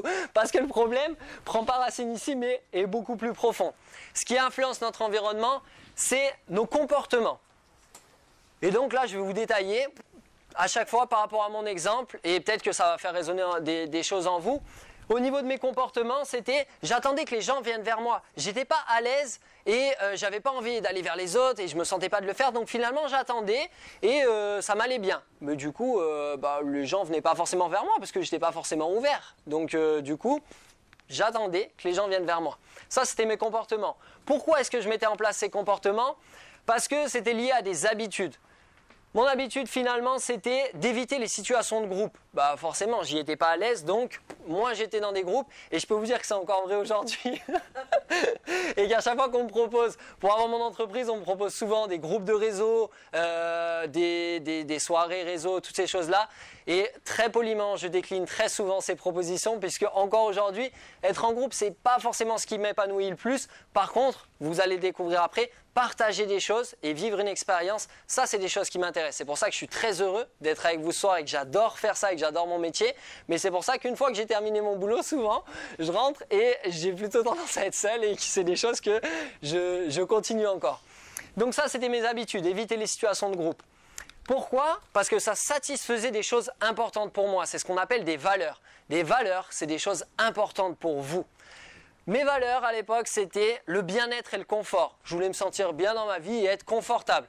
Ce qui était confortable pour moi, c'était d'être tout seul. Donc, j'évitais les situations de groupe. Donc, je n'allais pas vers les autres. Donc, je n'avais pas de nouvelles relations. Vous voyez le mécanisme? Nos valeurs viennent toujours répondre à un besoin qui est lié à nos croyances. Et là, alors, je vous en ai mis qu'une, mais il y en avait un paquet des croyances. Hein. Des croyances, vous vous rappelez, c'est une pensée qu'on a eue à un moment donné qui s'est renforcée, qui est devenue une évidence, c'était sûr. Et donc, vous savez, des croyances, c'est par exemple, mieux vaut être seul que mal accompagné. Et donc, ça devient des justifications à nos comportements, vous savez. Dire non, mais moi, je préfère être tout seul parce que les autres, de toute façon... Alors que c'est pas vrai, j'adore les autres. Mais à l'époque, ça répondait à ces croyances-là. Et donc là, plus on rentre dans ces niveaux-là, plus c'est de l'ordre de ce qu'on appelle de l'inconscient. C'est-à-dire qu'on ne le sait même pas que c'est ça finalement qui gère nos comportements. D'accord? Nous, souvent, on arrive à observer assez bien ça, un petit peu nos comportements si on se remet un peu en question, mais le reste, souvent, on n'y a pas accès. Souvent, on ne sait même pas que ça a une influence sur finalement les résultats qu'on obtient.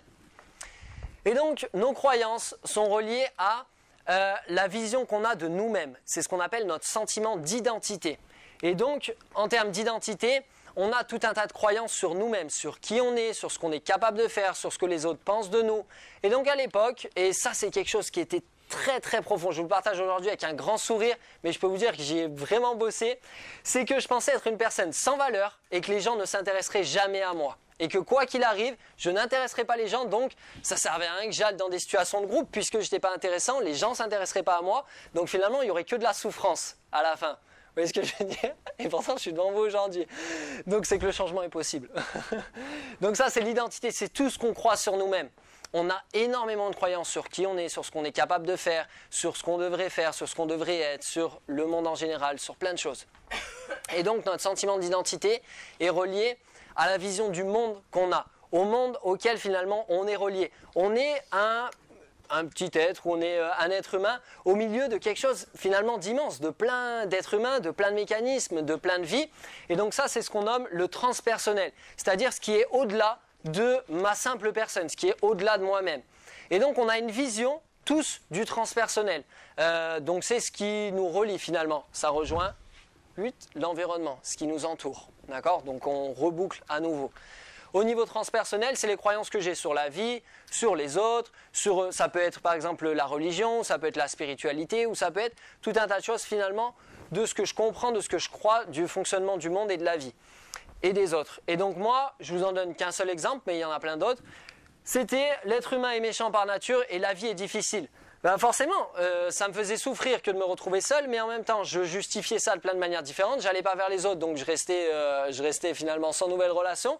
Et donc, je me rendais compte que les seules interactions que j'avais, c'était des interactions plutôt de conflit. Donc, ce que je voyais, c'était que l'être humain, finalement, il était plutôt méchant. Enfin, on n'est pas sympa, surtout quand on est jeune. Quand on est jeune, il y a plein de choses qui se passent qui font que parfois, ça peut nous faire souffrir ou que ça peut nous blesser. D'accord ? Et donc que la vie en général est difficile et que finalement mieux vaudrait traverser seul la vie, mais vu que c'est pas possible, bah, ça va être compliqué. Vous voyez ce que je veux dire? Donc ça c'était un peu moi ce qui sous-tendait mon problème. D'accord? Donc là je vous ai donné quelques exemples, mais il y a énormément de choses qui viennent alimenter nos problèmes et les choses qu'on voudrait changer. Donc nous maintenant c'est de savoir à quel niveau est-ce qu'on vient créer du changement. Est-ce qu'on vient créer du changement ici? simplement en développant de nouvelles relations, mais comment est-ce qu'on va faire ça? Est-ce que c'est en changeant nos comportements? Est-ce que c'est en venant modifier nos habitudes? Est-ce que c'est en venant modifier nos valeurs? C'est-à-dire transformer la hiérarchie de valeurs qu'on peut avoir, remettre en question ce qu'on croit et ce qui est important pour nous, remettre en question également nos croyances, l'identité. Comment est-ce que je peux me percevoir différemment et comment est-ce que je peux percevoir la vie et les autres également différemment. Et plus vous allez dans les niveaux bas, inconscients, plus vous allez créer des changements qui sont grands et qui sont durables. D'accord? Parce que vous pouvez changer de comportement, mais si vous avez continuellement les mêmes habitudes, les mêmes valeurs, finalement c'est vos habitudes qui vont prendre le relais. Une fois vous allez changer de comportement, mais après ça sera trop dur et ça changera. D'accord? Ça reviendra à l'état initial. Donc nous, on va essayer d'aller chercher le niveau finalement le plus bas, le plus accessible. D'accord? Donc au niveau transpersonnel, moi ce qui a changé, c'était ma vision des choses et ma vision de la vie. Et c'était que finalement, les relations peuvent être une source de bonheur. Il y a des gens avec qui j'appréciais, et notamment pour trouver des solutions à ça, je me suis formé à des techniques de communication. Donc je me suis formé à la PNL, je me suis formé à toutes ces choses-là. Et du coup, je me suis rendu compte qu'il y avait des gens super sympas avec qui on pouvait discuter et que finalement ça se passait bien et que ce n'était pas forcément que de la souffrance, ça pouvait être aussi du bonheur et de l'épanouissement. Donc ça change un peu la manière de voir la vie et les autres quand même. Et donc, j'ai également changé la vision que j'avais de moi-même. Et finalement, ce qui a évolué, c'est que je me suis dit que je suis quelqu'un qui avait de la valeur et j'ai pris, c'est pas juste une pensée, hein. Là c'est vraiment une croyance, donc ça prend souvent du temps. Mais aujourd'hui, je suis convaincu que je suis une personne qui a de la valeur, une personne qui suis unique, une personne qui a des dons, qui a des talents, qui a peut-être une mission, qui a des choses qui sont faites pour moi et qui aura des opportunités qui m'attendent. Et je suis convaincu que pour chaque personne, c'est la même chose, que chaque personne est unique, que chaque personne a des dons et des talents que personne d'autre ne partage. Finalement sur Terre avec elle et que cette personne-là va pouvoir avoir tout un tas d'opportunités pour mettre en place et exprimer ses dons, ses talents et le fait qu'elle soit unique. Et donc ça change assez les choses. Du coup au niveau des croyances, je me disais si je suis quelqu'un qui a de la valeur et que j'ai des dons et des talents, peut-être que je peux apporter du bonheur autour de moi. D'accord? Ça peut être intéressant. Au niveau des valeurs, donc j'ai commencé à changer, plus être juste dans le bien-être et le confort et rester dans ma petite zone de confort à être tout seul. Mais ce qui m'intéressait, c'était plutôt d'aller vers le bonheur et le partage. Puisque si les relations pouvaient être source de bonheur, plus je partageais, plus j'avais de chance d'être heureux. Du coup, au niveau de mes habitudes, j'ai pris le coup de proposer des activités et des événements. Et au niveau des comportements, c'était d'aller naturellement vers les autres. Et ça, je l'ai tellement fait que quand je me formais par la suite et que j'accompagnais du coup, que je formais notamment à la PNL, que j'étais formateur en PNL, j'ai accompagné les personnes, quand je leur raconte ça, les gens me disent « mais c'est fou, t'es venu tout de suite vers nous, tu nous as dit bonjour avec un grand sourire ». Mais parce qu'en fait, c'est quelque chose que j'ai ultra travaillé, qui n'est pas forcément naturel chez moi, mais que j'ai travaillé, jusqu'à ce que finalement, ça devienne naturel, que ça devienne une nouvelle habitude, que ça devienne un nouveau comportement. Et donc, résultat, du coup, j'arrive facilement maintenant à développer de nouvelles relations. D'accord ? Pour trouver la solution à ça, l'idée c'est simplement d'intervenir au bon niveau. D'accord ? Et plus vous allez intervenir et questionner ces niveaux-là, plus vous allez créer un changement durable et profond. Ça vous parle ça ? Ouais ? Chouette. Et donc, on a une vision claire de l'énergie et des actions qu'on va choisir pour que ces actions nous rapprochent de nos objectifs. Vous allez voir que vous n'allez pas forcément tomber tout de suite dans le mille. L'idée, c'est simplement d'observer. Vous mettez en place une action et vous voyez si elle vous rapproche ou non de votre objectif. Si elle ne vous en rapproche pas, souvent le mot qu'on met dessus, c'est un échec. Et parfois, on s'arrête à un échec. Nous, l'idée, c'est plutôt de se dire, tiens, j'ai mis en place ça ne m'a pas rapproché de mon objectif, ça m'a éloigné, qu'est-ce que je peux faire d'autre? D'observer que ce qu'on a mis en place n'était pas une action adaptée, qu'est-ce que je peux faire différemment? Et ça change un peu la vie que d'arrêter de voir les trucs en disant alors je fais ça, j'ai échoué, je suis nul, j'y arriverai jamais, ça va jamais le faire. Ou de se dire tiens, j'ai mis ça en place, c'est chouette, j'ai trouvé une solution de ne pas y arriver. Est-ce que je peux trouver maintenant une solution à nouveau de ne pas y arriver, mais mieux, d'échouer mieux, vous voyez? Et petit à petit d'y arriver. C'est Edison, l'inventeur notamment de l'ampoule, qui disait j'ai trouvé 10 000 façons de ne pas faire fonctionner la lumière et j'en ai trouvé une qui marche. C'est plutôt un bon résumé. Donc laissez-vous le temps d'échouer toutes ces choses-là avant de trouver finalement ce qui marche. Et quand vous l'aurez, ça sera très facile de continuer à le mettre en place. Vision, énergie, action. Et nous, ce qui va nous intéresser, c'est des changements durables et profonds. Donc nous, ce qui va également nous intéresser, c'est des habitudes de réussite. C'est-à-dire que ça ne soit pas juste, tiens, alors je vais faire ça, donc je vais mettre en place ça comme action, mais que ça soit quelque chose qui devienne naturel et que ça soit nos habitudes.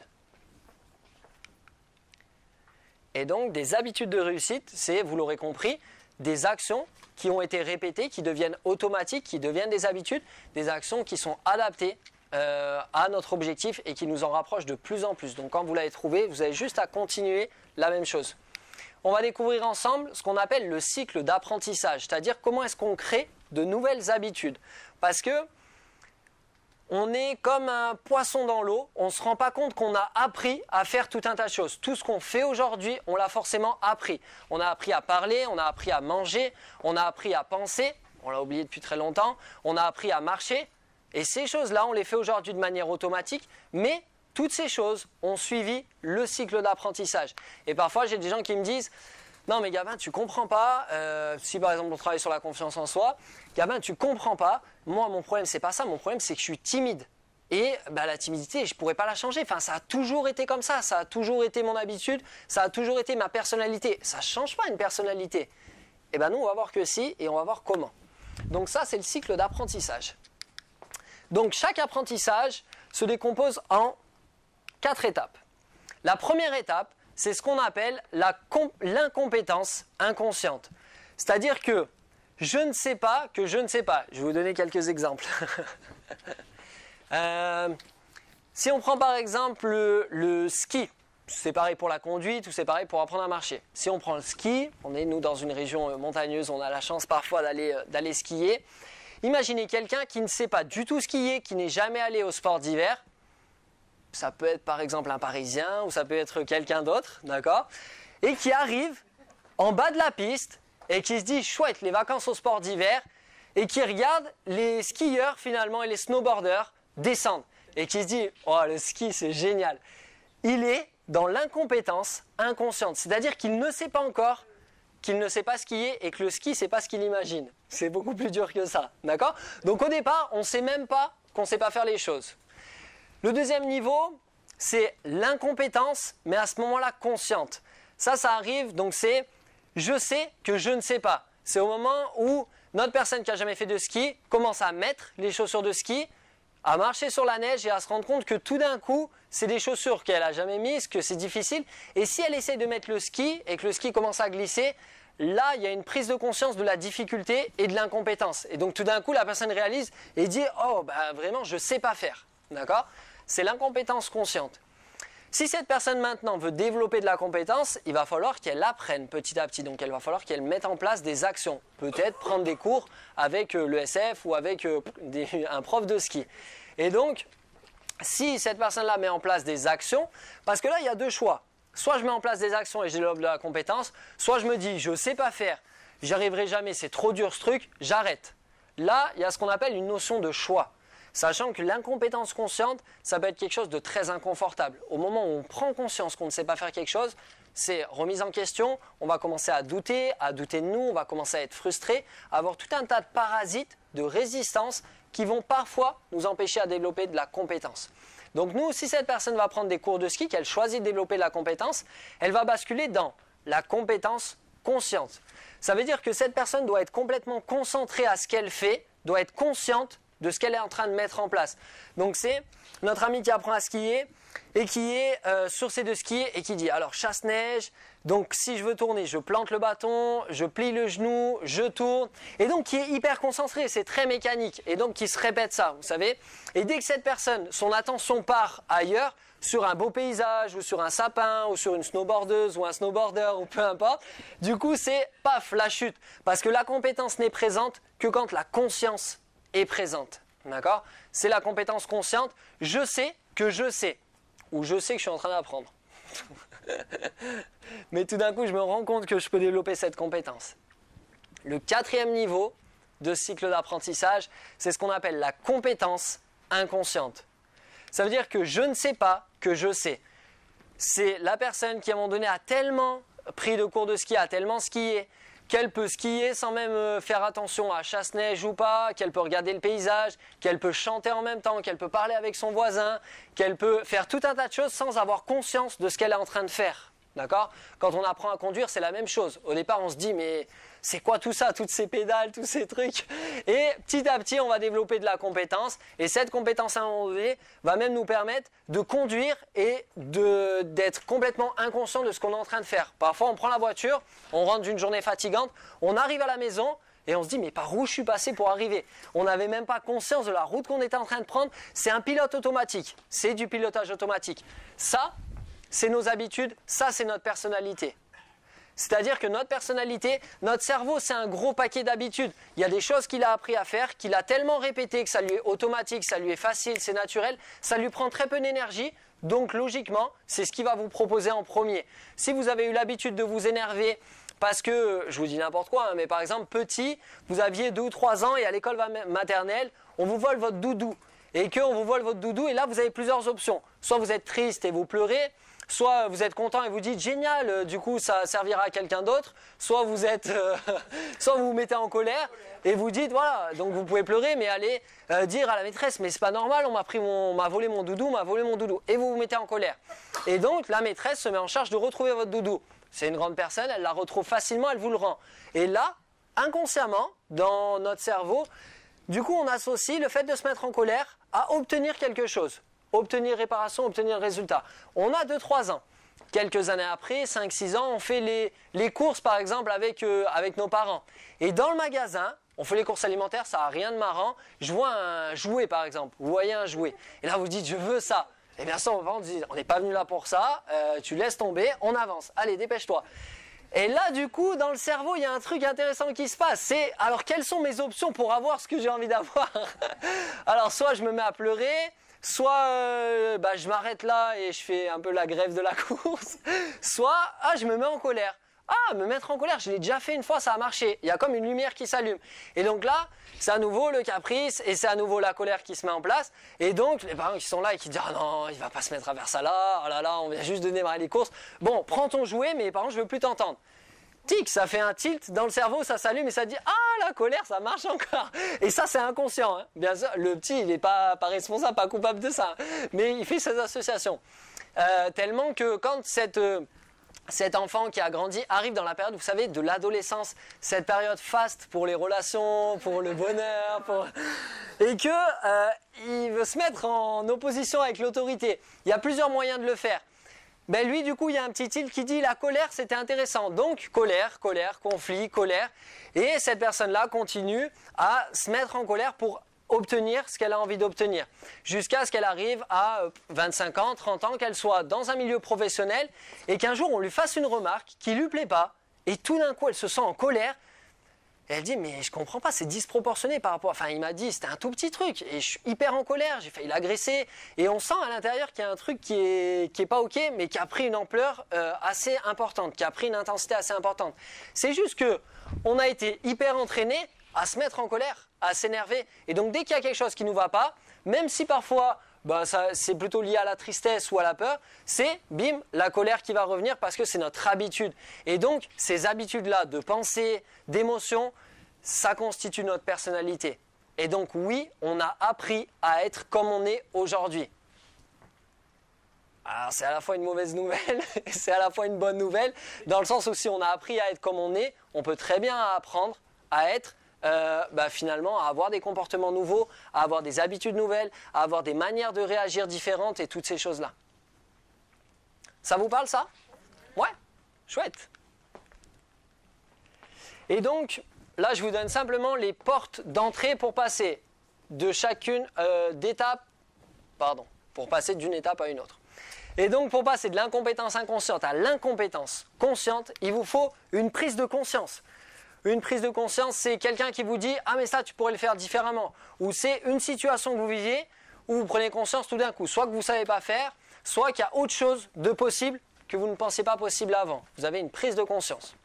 Pour passer de l'incompétence consciente à la compétence consciente, il vous faut agir, mettre en place des actions. Et si possible, des actions adaptées.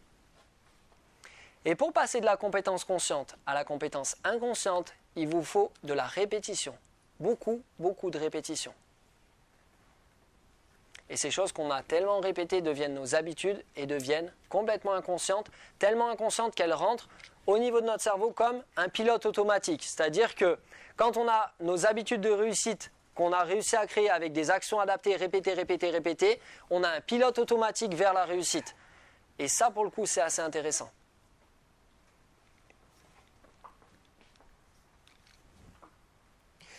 Voilà comment on apprend, comment on a appris à manger, comment on a appris à parler, comment on a appris à marcher, comment on a appris à je ne sais plus ce que je vous disais, comment on a appris à... J'avais un autre exemple, mais j'ai oublié. Ouais, faire du vélo, ouais, conduire, ouais, toutes ces choses-là. Ouais. Et donc voici nos 4 outils d'un changement durable, profond et agréable aussi. C'est-à-dire une voie d'épanouissement, avoir une vision claire, avoir de l'énergie pour pouvoir se mettre en action et répéter les actions adaptées pour en faire des habitudes de réussite et avoir un pilotage automatique qui nous dirige tout droit vers nos objectifs.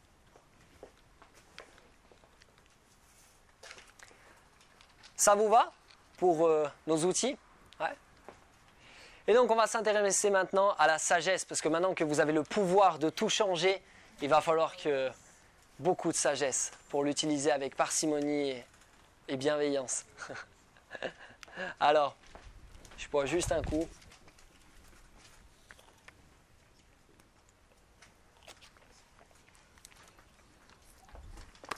Et donc là, j'aimerais vous raconter une petite histoire.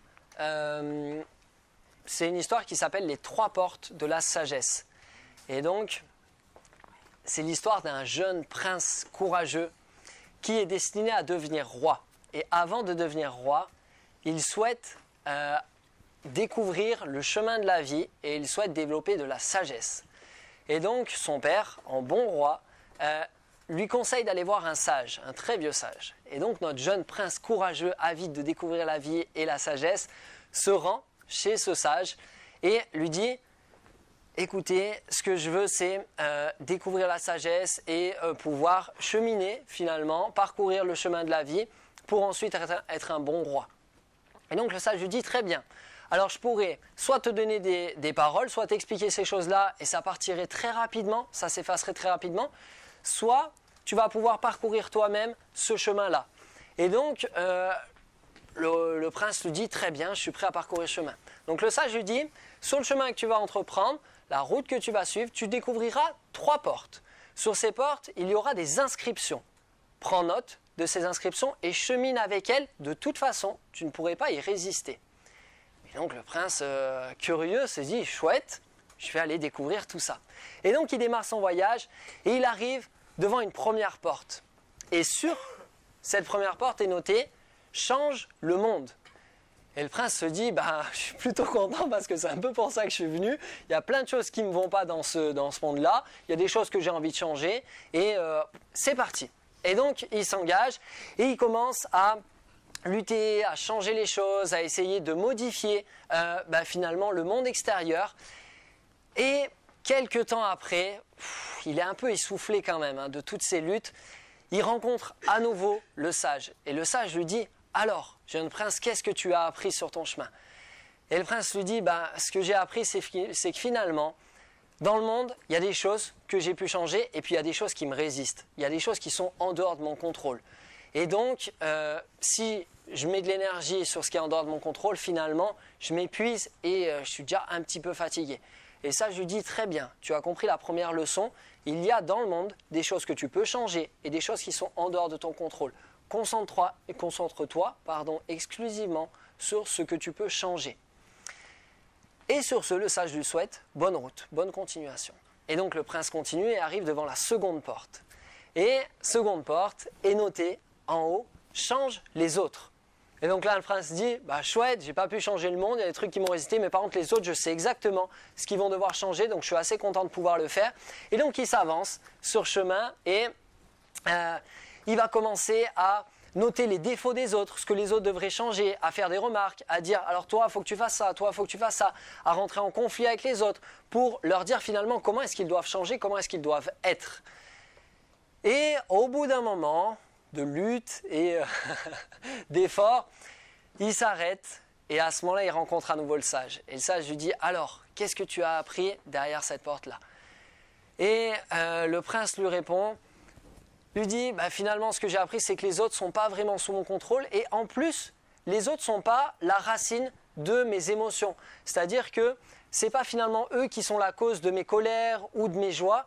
Tout ça prend racine en moi. Je me suis aperçu de ça parce que même en étant parfois avec des gens désagréables, je pouvais ressentir du plaisir à leur contact. Et même avec des gens agréables, je pouvais parfois ressentir de la colère ou de l'animosité ou des attentes, de la frustration par rapport à ça. Qui dit, ce que j'ai compris, c'est que finalement, toutes ces choses prennent naissance en moi. Donc le sage lui dit, très bien, tu as découvert la deuxième leçon, tu peux continuer ton chemin. Et donc à ce moment-là, le prince arrive devant la troisième porte. Et sur la troisième porte est noté, change toi-même. Change-toi. Et donc, notre prince se dit, oui, forcément, j'ai compris que tout venait de moi, donc je vais aller travailler et je vais aller changer tout ça à l'intérieur de moi. Et donc, il arrive sur ce chemin-là et donc il note tous ses défauts, toutes ses ombres, toutes ses peurs, toutes ses limites, toutes ces choses qu'il a envie de changer. Et il commence à lutter avec ça, il commence à faire des efforts pour pouvoir modifier toutes ces choses-là. Et au bout d'un moment, il est quand même fatigué. Et il dit, quand même, il y a des choses que j'ai pu faire, des choses que je n'ai pas pu faire, mais là, j'arrête un petit moment. Et donc, il rencontre à nouveau le sage. Et le sage lui dit, alors, qu'est-ce que tu as appris? Et le prince lui dit, finalement, j'ai appris qu'il y a des choses en moi que je pouvais changer et qu'il y a des choses également qui me résistent, que je n'ai pas pu changer. Mais il lui dit, écoute, là, je suis trop fatigué, j'en ai marre de lutter contre tout, de résister à tout, je voudrais simplement lâcher prise et reprendre ma vie, et ça a été une bonne expérience, mais je suis là finalement de tous ces efforts et tous ces conflits. Et ça, je lui dis, très bien, tu as compris la troisième leçon et tu as traversé les 3 portes. Tu vas pouvoir maintenant lâcher prise et retourner dans le monde. Simplement, tu peux reprendre le même chemin et tu observeras de nouvelles choses, notamment sur les portes. Et donc, le prince curieux se dit, donc c'est fini, je peux rentrer à la maison. Et donc, en se retournant, il aperçoit au loin la 3e porte sur laquelle était écrit « Change-toi ». Mais ce qu'il aperçoit, c'est qu'au dos de cette porte est écrit une autre inscription. Et donc, il est curieux, il n'arrive pas bien à voir au départ, donc il s'avance. Et plus il s'avance, plus il arrive à déchiffrer le message. Et quand il arrive proche de cette porte, il s'aperçoit qu'est écrit au dos de la porte « Accepte-toi toi-même ». Et au moment où il est là, il observe autour de lui et il dit, oui, forcément, j'ai voulu me changer, j'ai voulu combattre mes ombres, mes peurs, mes doutes, mes limites, mais finalement, ce qu'il observe, c'est que tout est là, autour de lui, tout est au sol, éparpillé, et il commence petit à petit à aller prendre, partie par partie, toutes ces choses-là qu'il n'aimait pas en lui, qu'il voulait changer. Et il commence petit à petit à les accepter et à les aimer. Et là, il sent qu'il y a quelque chose qui change à l'intérieur de lui. Il commence à accepter ces choses-là et il trouve une sérénité qu'il n'avait jamais trouvée. Et dit finalement, je peux même m'apprécier dans mes défauts, dans mes limites, dans mes peurs, dans mes doutes, dans mes ombres, dans toutes ces choses-là. Je peux quand même m'accepter et m'apprécier. Et donc, il dit, chouette, je repars avec ça et je vais pouvoir rentrer. Et donc, quand il passe cette porte, il aperçoit au loin la 2e porte où était écrit « Change les autres ». Et il aperçoit à nouveau une inscription. Et plus il s'approche, plus il arrive à déchiffrer. Et il s'aperçoit qu'il est écrit au dos de cette porte « Accepte les autres ». Et donc là, il observe et il voit les autres, mais il voit les autres différemment. La première fois qu'il est passé, il voyait les défauts des autres. Il voyait ce qui, finalement, en quoi les autres le dérangeaient, tout ce en quoi il était en conflit avec les autres, tout ce pourquoi il pouvait finalement résister. Et avec, finalement, cette acceptation qu'il avait en lui-même, il se rend compte qu'il perçoit les autres simplement comme des amis, des gens avec qui il peut partager tout un tas de choses et que ces gens-là ne sont pas la source de ses problèmes ou de son malheur, que c'est des choses qui prennent naissance en lui dans le fait qu'il ne s'accepte pas et qu'il ne s'aime pas tel qu'il est. Et donc il commence à apprécier les autres, à les accepter comme ils sont et à les voir plutôt sous un bon jour et à avoir simplement plaisir à partager des moments avec eux. Et donc il se dit, waouh, c'est vraiment génial. Et donc il continue son chemin et quand il arrive, il voit la première porte au loin où est écrit « Change le monde ». Et là, il s'aperçoit que derrière cette porte était écrit dès le départ « Accepte le monde » tel qu'il est. Et là, tout d'un coup, ce qui le frappe par rapport à son premier voyage, c'est que quand il est arrivé, tête baissée, il s'est dit « Je vais changer ça, ça, ça, ça ». Et maintenant qu'il est dans un état de sérénité et de paix avec lui-même et avec les autres, il prend conscience de la beauté du monde qui l'entoure, de la beauté du monde et de la perfection du monde qui l'entoure, des fleurs, de l'air, du soleil, de tout un tas de choses. Et là, il se dit, waouh, mais comment est-ce que j'ai pu passer à côté de ça? Et donc là, il se dit, avant de revenir dans le monde complètement et de finir mon chemin, je veux simplement en profiter. Et donc il s'assoit en silence et à ce moment-là, le sage arrive. Et le sage lui dit, alors, jeune prince, qu'est-ce que tu as appris? Et le prince lui dit, j'ai appris que finalement, si je m'aime et que je m'accepte tel que je suis, je peux aimer et accepter les autres tels qu'ils sont et je peux profiter de la beauté et de la perfection du monde. Et finalement, je n'ai pas vraiment besoin de changer les choses parce que je peux aussi les accepter et les apprécier tels qu'ils sont.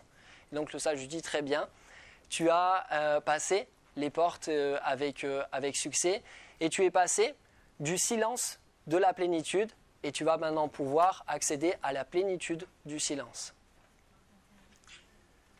Chouette.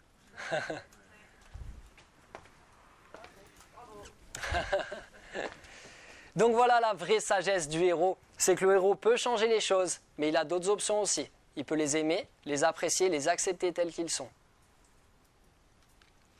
Et ça, c'est intéressant. Et donc nous, ce qu'on va voir maintenant, c'est 5 éléments concrets qu'on va pouvoir mettre en place dans notre vie au quotidien pour pouvoir finalement transformer cette énergie de sagesse, d'acceptation en une énergie également d'évolution. Donc comment est-ce qu'à un moment donné, on va pouvoir diminuer l'ensemble des résistances qui bloquent les changements et qu'on va pouvoir finalement être dans un processus d'accompagnement du changement qu'on a finalement impulsé et mis en place. Et donc on va découvrir 5 petits conseils. Juste avant, il y a cette phrase qui dit « Il existe un curieux paradoxe. Quand je m'accepte tel que je suis, alors je peux changer. » Ça, c'est Carl Rogers qui disait ça. Carl Rogers, dans les années 60, a été un des pionniers dans les thérapies humaines, dans l'accompagnement des personnes. Et ce qu'il s'est rendu compte, c'est que le niveau d'acceptation et d'amour qu'on avait pour soi-même correspond également au niveau de changement qu'on pouvait appliquer à notre vie. Et que plus on s'aime, plus on s'accepte, plus on a la possibilité de changer. Et plus on va essayer de changer, qu'on ne s'accepte pas, qu'on ne se tolère pas, qu'on ne s'aime pas, plus on va avoir de résistance au changement. D'accord ? Donc c'est là où nous tous emboîtent. Et donc on va découvrir 5 conseils, 5 mots magiques du changement pour pouvoir diminuer les résistances à celui-ci. L'astuce numéro 1, à votre avis, est-ce que c'est de mettre en place des changements qui sont plutôt simples ou plutôt des changements complexes? Plutôt des changements simples, très bien. Donc des changements simples, ça correspond à découper les changements qu'on veut mettre en place étape par étape, comme un escalier. D'accord ? L'idée, c'est pas d'arriver tout de suite tout en haut, c'est de monter marche après marche. D'accord ? Et parfois, on va même commencer à monter l'escalier sans apercevoir le sommet. C'est Martin Luther King qui disait « Avoir la foi, c'est commencer à gravir un escalier sans apercevoir le sommet. » C'est vraiment ça, c'est de se dire « Je me mets en route vers ce qui m'attire et peut-être que ça ne se dessine pas encore précisément, mais étape par étape, je vais pouvoir y aller. » Et donc, c'est simplifier les choses au maximum. Découpez, faites des choses qui sont très simples que vous allez pouvoir mettre en place. Deuxième astuce. Est-ce qu'on va plutôt essayer de mettre en place des changements faciles ou plutôt des changements difficiles? Plutôt facile. Ouais, je suis assez d'accord. Et donc, les changements faciles, c'est, par exemple, on se rend compte qu'une fusée, son énergie, son carburant, elle va utiliser 70% de son carburant pour décoller. Une fois qu'elle a décollé, après elle est lancée. Donc nous, ce qu'on va vouloir, c'est diminuer les résistances au début pour nous lancer. D'accord ? Pour ça, il y a une règle très très simple qui est la règle des 20 secondes. Si vous avez envie de prendre une nouvelle habitude, de mettre en place un nouveau comportement et qu'il vous faut plus de 20 secondes pour pouvoir le faire, ça va vous demander trop d'énergie d'activation et du coup, vous allez plutôt dire non, je vais faire ce que j'ai l'habitude de faire. Pour vous donner un exemple, vous voulez apprendre à jouer de la guitare ou vous voulez faire du yoga. Et votre habitude, c'est plutôt de rentrer et de regarder la télé. D'accord ? Et ce que vous voulez à la place, maintenant, c'est soit jouer de la guitare, soit faire du yoga. Vous arrivez chez vous et vous vous installez, vous avez enlevé vos chaussures, tout, vous vous installez sur le canapé tranquillement et vous dites, allez, guitare ou yoga. Bon, alors la guitare, elle est dans le placard, donc il faut que j'aille chercher là-bas dans le bureau. Du coup, il va falloir que je prenne ça. Et là, tout d'un coup, mais vraiment par hasard, hein, votre regard se tourne et tombe sur la télécommande. Vous avez juste à côté de vous. Et là, dilemme quand même. C'est tentant de prendre la télécommande plutôt que de me lever, d'aller faire un effort, de sortir la guitare, sortir les partitions et puis s'y mettre. C'est un peu compliqué. Donc très naturellement, vous prenez la télécommande et c'est parti. Et une heure après, vous vous rendez compte que vous vous êtes mis à regarder la télé alors que vous vous étiez juré de prendre une bonne résolution et de vous mettre à la guitare ou au yoga. D'accord? Donc nous, on va simplement utiliser l'effet inverse. C'est que l'habitude que vous voulez prendre, il va falloir la rendre accessible. Le comportement que vous voulez mettre en place, il va falloir le rendre très facile à mettre en application. Si c'est de la guitare, mettez-vous dans la pièce principale au départ, hein, ça sera que quelques semaines, peut-être 3 semaines, 4 semaines, un pied avec votre guitare, avec les partitions prêtes, avec le siège prêt. Comme ça, quand vous rentrez, vous pouvez simplement vous installer et pas vous poser la question est-ce que j'y vais ou est-ce que j'y vais pas. Pour pousser le processus encore plus loin, parce que si vous avez la guitare accessible en 10 secondes et la télécommande accessible en 10 secondes, entre les deux, le cœur balance, d'accord? Donc, mon conseil, le conseil ultime, vous allez voir que c'est puissant. Votre télécommande fonctionne forcément avec des piles, d'accord? Sans piles, vous voyez où je veux en venir? Sans piles, votre télécommande ne fonctionne pas. Un soir, vous êtes motivé, vous avez de l'énergie, vous dites je vais mettre en place ces changements, vous êtes déterminé. Prenez subtilement les piles, vous les mettez dans un petit sac que vous enroulez avec un élastique, que vous mettez dans un autre gros sac et que vous allez mettre au fond d'un tiroir qui est difficilement accessible. Et du coup, quand vous rentrez, vous avez le choix entre une télécommande vide où vous allez vous chercher les piles et défaire tout ce que vous avez fait, ou allez, la guitare super facile. Mais du coup, naturellement, votre envie, ça sera d'aller jouer de la guitare, parce qu'en fait, c'est le plus facile. Donc, ce que vous voulez mettre en place, rendez-le facile. Souvent, on se complique la tâche parce qu'on se dit, alors moi, ce que je veux faire, je veux faire du sport, alors je vais y aller 2 heures par jour, 7 fois par semaine, donc tous les jours, j'y vais 2 heures.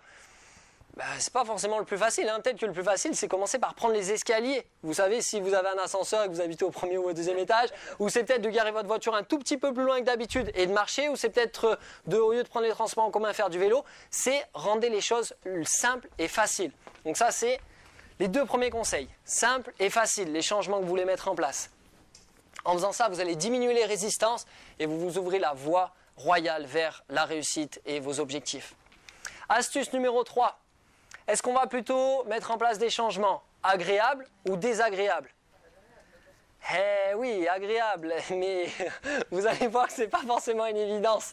Un changement agréable, ça peut être, je veux par exemple, au niveau de mon poids, soit prendre du poids, soit perdre du poids, donc il va falloir que je change mon alimentation. Ça peut être une action adaptée.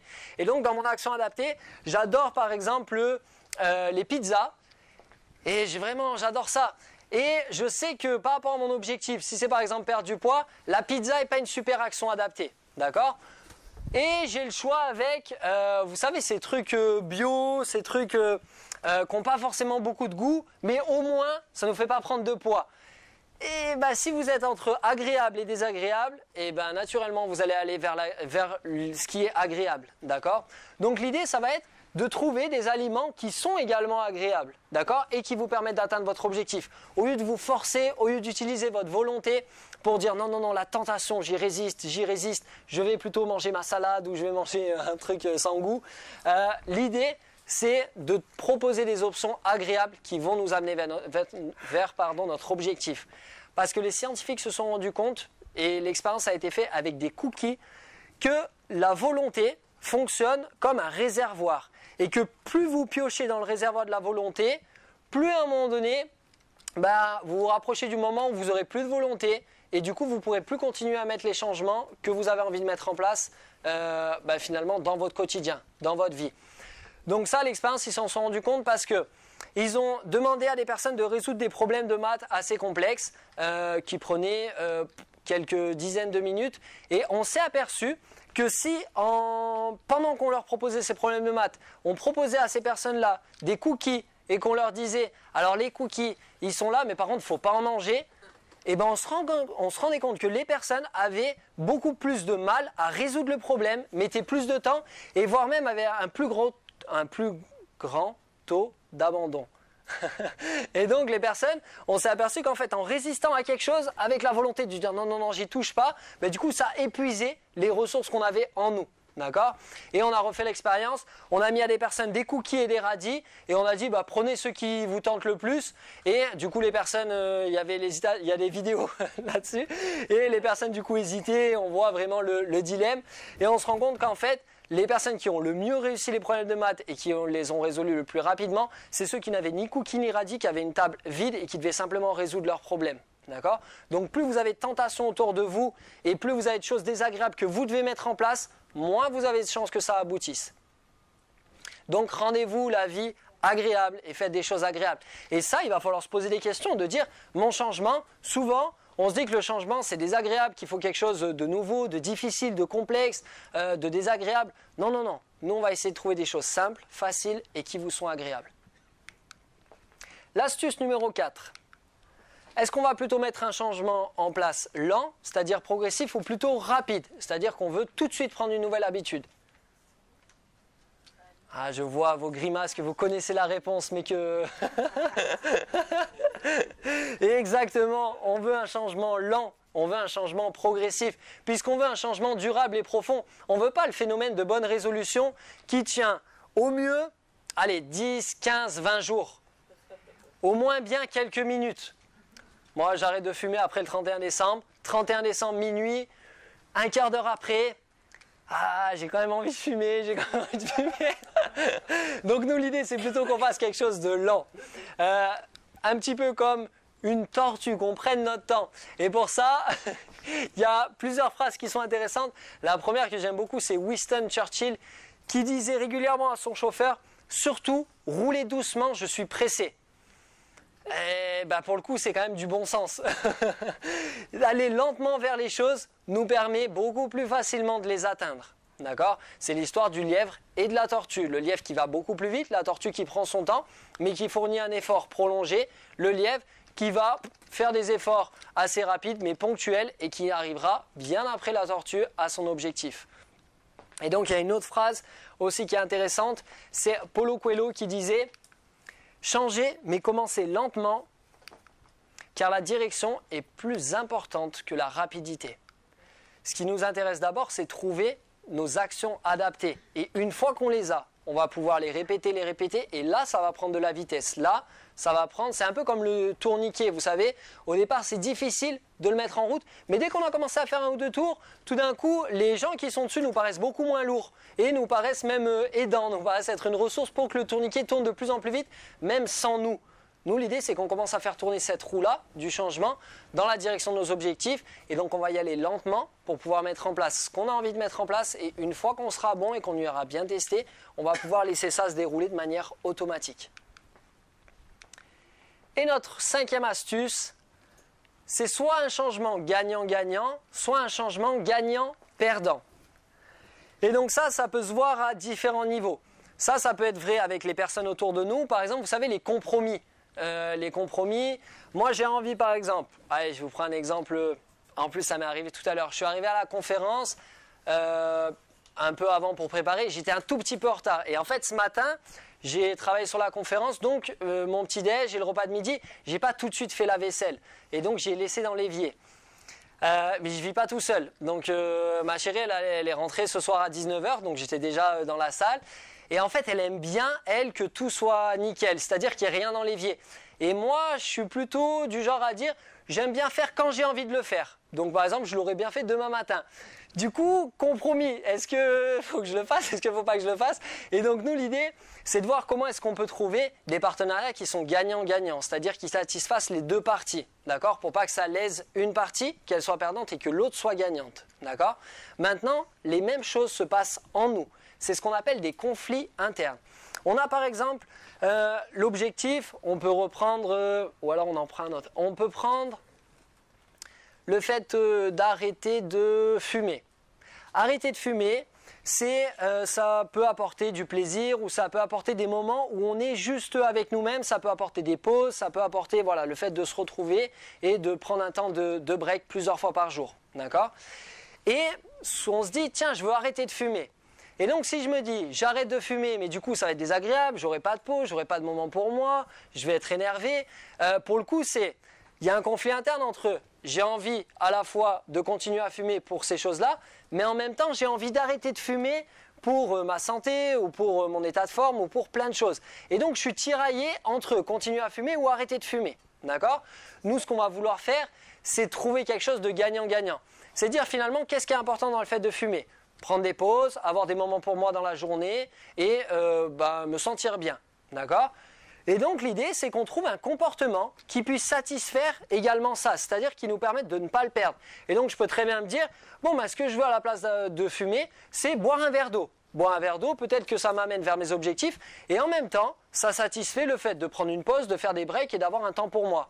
Ou ça peut être de prendre 5 minutes toutes les 2 heures pour moi, ça peut être au boulot ou dans ma vie perso, et c'est de trouver finalement qu'est-ce qui résiste à ce changement et de faire un partenariat gagnant-gagnant. Ça vous parle ça ? Ouais. Ouais. Il y a une image qui illustre bien ça, c'est l'histoire de 2 ânes. Peut-être qu'il y en a qui la connaissent. Ces 2 ânes qui se retrouvent attirés par un bosquet mais qui sont reliés par une corde. Et donc les deux se disent « Ah génial, là-bas il y a ça et là-bas il y a ça ». Il y a le fait d'avoir des pauses, le fait de fumer, et il y a le fait d'avoir une bonne santé. Est-ce que j'ai envie d'avoir des pauses ou est-ce que j'ai envie d'avoir une bonne santé ? Et donc nos 2 ânes, au départ, vont se rapprocher, mais vont être limités par la corde qui les retient. Le conflit interne va nous tirailler et on va arriver à aller ni chez l'un ni chez l'autre. Et donc, surprise des 2 ânes, ils se disent mince, qu'est-ce qu'on fait ? On ne peut pas les manger tous les deux en même temps aux 2 bosquets. Et là, nous, ce qu'on va chercher à faire, c'est du gagnant-gagnant. Ça peut prendre la forme qui suit. Allez tous les 2 manger un premier bosquet et tous les 2 au suivant. Donc avoir des moments qui sont agréables, des moments pour moi et en même temps avoir une bonne santé. D'accord ? Et nous, c'est vraiment ce qui nous intéresse, c'est de limiter ces conflits internes. Nos conflits internes sont la majorité des résistances qui émergent quand on a envie de changer. C'est dire non, mais ce qu'on a, ça correspond à des valeurs, ça correspond à des choses qui nous sont agréables ou des choses qui nous sont confortables. Et on n'a pas envie de perdre ça. L'idée, c'est pas d'avancer et de perdre ce qu'on a, c'est d'avancer, de garder ce qu'on a et d'obtenir ce qu'il y a vers notre objectif. D'accord ? Et ça, c'est grandement possible. Que ce soit en nous-mêmes ou également avec les autres. Donc pour résumer, les 5 mots magiques du changement, c'est mettez en place des changements simples, faciles, agréables, lents, progressifs, et gagnant-gagnant. Ça paraît plutôt joli comme programme. Et donc, ça c'est vraiment la manière dont vous pouvez amener et développer la compétence du changement. C'est-à-dire ne pas faire que changement, fatigue, effort, nouveau changement et ainsi de suite, mais vraiment prendre la voie de l'épanouissement du changement. Donc avoir cette compétence-là de pouvoir changer. Et donc, ça, vous pouvez le faire avec les connaissances qu'on a découvertes tout à l'heure, les 4 outils qu'on a découverts tout à l'heure et la sagesse qu'on vient également de découvrir. D'accord ? Maintenant, je vais vous partager peut-être le chemin qui peut vous attendre si vous souhaitez vous engager sur ce chemin-là du changement. C'est ce qu'on appelle le voyage du héros. Le voyage du héros, c'est une théorie et un concept qui a été amené par Joseph Campbell. Joseph Campbell était... Alors là, je suis plus sûr de moi, mais travaillait sur la mythologie. Donc j'allais dire il était mythologue, mais le mot me paraît moyen. Non, bon, il travaillait sur la mythologie. Et donc, il s'est aperçu que dans les récits mythologiques, il y a une structure qui se retrouvait et que les récits mythologiques étaient partagés par l'ensemble des populations et des sociétés qui vivaient sur Terre. Et donc, qu'il y avait peut-être derrière une certaine sagesse ou certains messages qui étaient transmis. Et on s'est aperçu que dans les récits mythologiques, il y a une structure et que le héros va vivre une expérience notamment de changement et que vont être décrits dans l'ensemble des récits mythologiques toutes les étapes qui vont attendre le héros et qui attendront également les personnes qui se mettront également sur cette voie-là. Donc c'est un petit peu comme les récits mythologiques, comme des recettes de cuisine pour se réaliser et pour devenir un héros, c'est-à-dire dépasser la condition humaine, c'est-à-dire amener du changement. Et donc Joseph Campbell a identifié ça, en a dégagé 12 étapes, et ces 12 étapes, il en a fait un livre, et ce livre-là a été lu notamment par George Lucas, juste avant de mettre en place le projet Star Wars, et donc il a tout réécrit le scénario pour correspondre exactement aux étapes du héros. Et il a rencontré Joseph Campbell, il a travaillé avec lui.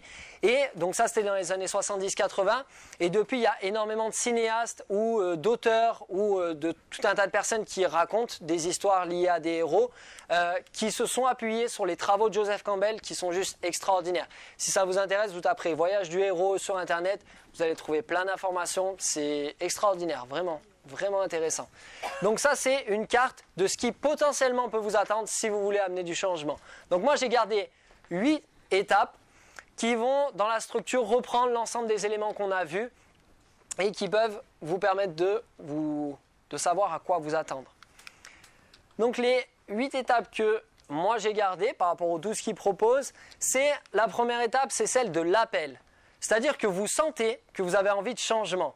D'accord ? Il y a quelque chose qui fait que la situation dans laquelle vous êtes, vous ne voulez plus y être, vous avez envie de changement, vous êtes appelé par quelque chose, il y a quelque chose à l'intérieur de vous qui est attiré par le changement. Une fois que vous êtes appelé, il y a ce qu'on appelle des résistances. C'est ce qu'on a vu nous tout à l'heure. Des résistances internes à nous-mêmes, des conflits internes, ou des peurs, ou des doutes, ou des croyances limitantes, ou des valeurs qui nous limitent, ou une vision de notre identité qui est limitante, ou des résistances externes. Manque d'argent, manque de temps, manque de relations, manque de réseau, manque de moyens, pas le bon environnement, tout un tas de choses extérieures à nous. D'accord ? Ces résistances-là qui arrivent. Et là, beaucoup de personnes finalement vont s'arrêter et vont se dire « Bon, j'ai envie de changement, mais avec tout ça, non, je préfère rester là où je suis. » D'accord ? Et c'est OK, c'est OK. Mais c'est une étape qui va venir très rapidement dans les processus de changement. Troisième étape, si finalement vous continuez là-dedans, c'est que vous allez avoir des ressources qui vont émerger. Des ressources internes et des ressources externes. Des ressources internes, ça peut être de la confiance en vous, ça peut être des compétences que vous développez, et des ressources externes, ça peut être tout d'un coup un peu d'argent dont vous avez besoin, ou ça peut être une formation, ou ça peut être une rencontre, ou ça peut être une opportunité, quelque chose qui à un moment donné dans l'environnement peut vous permettre de vous engager sur le chemin du changement. Et donc c'est notre quatrième étape. Si on a mobilisé nos ressources et qu'on a envie de continuer, la quatrième étape, c'est l'étape de l'engagement. C'est dépasser le seuil de lancer une situation et se lancer finalement dans le changement qu'on a envie de mettre en place, dans l'inconnu. C'est le moment où quand vous avez un trapéziste qui doit passer d'un trapèze à un autre dans les airs, où il doit se lâcher, et c'est un moment de vide qui va lui permettre de rattraper quelque chose d'autre. Et souvent, l'engagement, ça fait peur. C'est de se dire finalement, qu'est-ce qu'il y a derrière ? On n'aura pas la réponse avant d'y avoir été. Mais souvent, quand on y est arrivé, on se dit « Oh, c'était moins pire que ce que je pensais. » Mais avec le recul, on se dit ça. Parce que c'est l'illusion notamment de la peur, du changement, qui fait qu'on se dit « Ouh là là, ça, faut pas que j'y aille. » Mais une fois qu'on l'a traversé, on se rend compte que finalement, il n'y avait rien de bien terrible. Une fois que vous êtes engagé, vous allez rencontrer des épreuves. Et ça, parfois, les gens ne s'y attendent pas et disent « Mais j'ai tout fait, je me suis engagé, j'y suis allé, mais pourquoi ça m'arrive à moi ?» Eh bien, parce que vous devez apprendre certaines choses et qu'il va falloir mettre en place du changement. Ça, on le voit beaucoup dans le sport de haut niveau. Des sportifs qui, à un top niveau de performance, veulent encore progresser, vont devoir s'engager dans un processus qui va peut-être leur faire perdre leur niveau de performance. Il y a un sportif à qui c'est arrivé, et ça a eu une ampleur médiatique assez importante, c'est Tiger Woods en golf. Tiger Woods était très jeune, est devenu numéro 1 mondial du golf, et c'était très rare. À l'époque, il révolutionnait le golf par son style, par tout un tas de choses. Et il a décidé de travailler avec son coach sur un nouveau geste, apparemment un nouveau swing. Je ne suis pas expert en golf, mais de ce que j'ai compris, c'est ça. Et donc, ses résultats ont commencé à baisser. C'est-à-dire que pendant qu'il apprenait la nouvelle compétence, du coup, il était moins bon que d'habitude. Et donc, les journalistes ont dit « Ah, on le savait, c'était juste un coup de chance, en fait, ça n'a pas duré, voilà, il n'est pas si bon que ça, voilà, il va retomber dans les oubliettes, et puis d'autres personnes vont revenir. » Sauf qu'un an après Tiger Woods, quand il a développé sa compétence, c'est plus qu'il était le meilleur joueur au monde, c'est qu'il avait dépassé tous les autres joueurs il avait des classes complètes de différence, de compétences supérieures aux autres golfeurs. Et donc là, il était arrivé à un niveau de compétence qui était encore plus important. Mais pour ça, il a dû accepter de traverser les épreuves, et son épreuve, ça a été la baisse de performance. D'accord ? Donc nous, c'est la même chose finalement, vous vous engagez, et tout ne sera pas là sur un plateau dès que vous aurez passé le seuil du changement. Par contre, ce qui va vous attendre, c'est des opportunités de changement. Et une opportunité de changement, c'est une épreuve. d'accord? Parce qu'on apprend par nos échecs, par nos erreurs. Et c'est comme ça qu'on va modifier petit à petit nos comportements. Donc nous, les épreuves, les échecs vont faire partie même du processus. Soit à ce moment-là, on peut s'arrêter et dire, bah mince, j'ai tout investi dedans, je me suis engagé, bah non, en fait, ça ne marche pas, c'est pas pour moi. Soit on continue à développer petit à petit de la compétence jusqu'à apprendre l'apprentissage conscient, vous vous rappelez? Et au départ, vous allez peut-être réussir une fois, mais ça ne sera pas tout le temps. Vous allez réussir une deuxième fois, une troisième fois, mais vous allez alterner entre réussite, échec, réussite, échec. Ça, c'est vraiment le processus d'apprentissage, d'accord? Une fois que vous avez bien appris, que vous avez bien répété, vous avez le dépassement, c'est-à-dire que vous arrivez à dépasser l'épreuve, d'accord? Vous n'apprenez pas en un coup, en un claquement de doigts, mais vous allez par la répétition dépasser à un moment donné la problématique. Et là, on arrive à la fin de notre voyage, et la fin de notre voyage, c'est simplement, une fois qu'on a dépassé ces choses-là, on a finalement acquis un trésor, on a acquis une nouvelle compétence, quelque chose de nouveau, un nouveau comportement, une nouvelle habitude, une nouvelle situation. Et très souvent, le voyage du héros se termine avec le retour. C'est-à-dire qu'on revient au même endroit, simplement on revient différent. Et on revient avec un trésor à partager. Et très souvent, le voyage du héros, c'est ça. Le héros va s'engager dans un chemin qui va lui faire rencontrer tout un tas d'épreuves, il va acquérir quelque chose, et ce quelque chose, il va revenir dans le monde des vivants, dans le monde des mortels, dans la mythologie, et partager son don, son talent, et ce qu'il a finalement appris, le trésor qu'il est allé chercher. Voilà le voyage qui potentiellement vous attend. Ça vous va? Ouais. Et donc nous avons traversé nos quatre étapes, notre voyage à nous de conférence. Et donc j'aimerais simplement terminer la conférence par vous partager un petit texte qui est assez inspirant, je trouve. Souvent le changement est limité par une résistance particulière en nous qu'on appelle la peur. Souvent, on a peur de l'inconnu, on a peur du jugement des autres, on a peur de l'échec, on a peur de mal faire, on a peur de tout un tas de choses. La peur en nous, souvent, nous empêche de changer. Mais il y a quelque chose qui est assez peu connu, c'est que finalement, c'est une peur bien profonde, souvent, qui nous empêche de changer. Et donc ce texte, c'est un texte qui a été écrit par Marianne Williamson, qui s'appelle « Notre peur la plus profonde ». C'est un texte qu'on accorde souvent à Nelson Mandela. Au final, non, c'est Marianne Williamson qui l'a écrit. Ce texte, c'est le suivant, qui dit « Notre peur la plus profonde n'est pas que nous ne soyons pas à la hauteur. Notre peur la plus profonde est d'être puissant au-delà de toute limite. C'est notre propre lumière et non notre obscurité qui nous effraie le plus. Nous nous posons la question, qui suis-je, moi, pour être brillant, exceptionnel, talentueux et merveilleux? Mais en fait, qui êtes-vous pour ne pas l'être? Vous restreindre, vivre petit ne rend pas service au monde. Nous sommes tous conçus pour briller comme les étoiles. Cette chance n'est pas dans quelques-uns, elle est en chacun de nous. Et au fur et à mesure que nous laissons briller notre propre lumière, nous donnons inconsciemment aux autres la permission de faire de même. En nous libérant de notre propre peur, notre présence libère automatiquement les autres.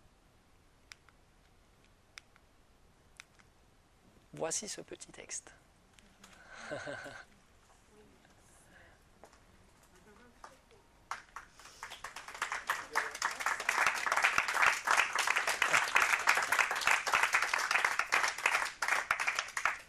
Merci beaucoup pour votre participation à cette conférence.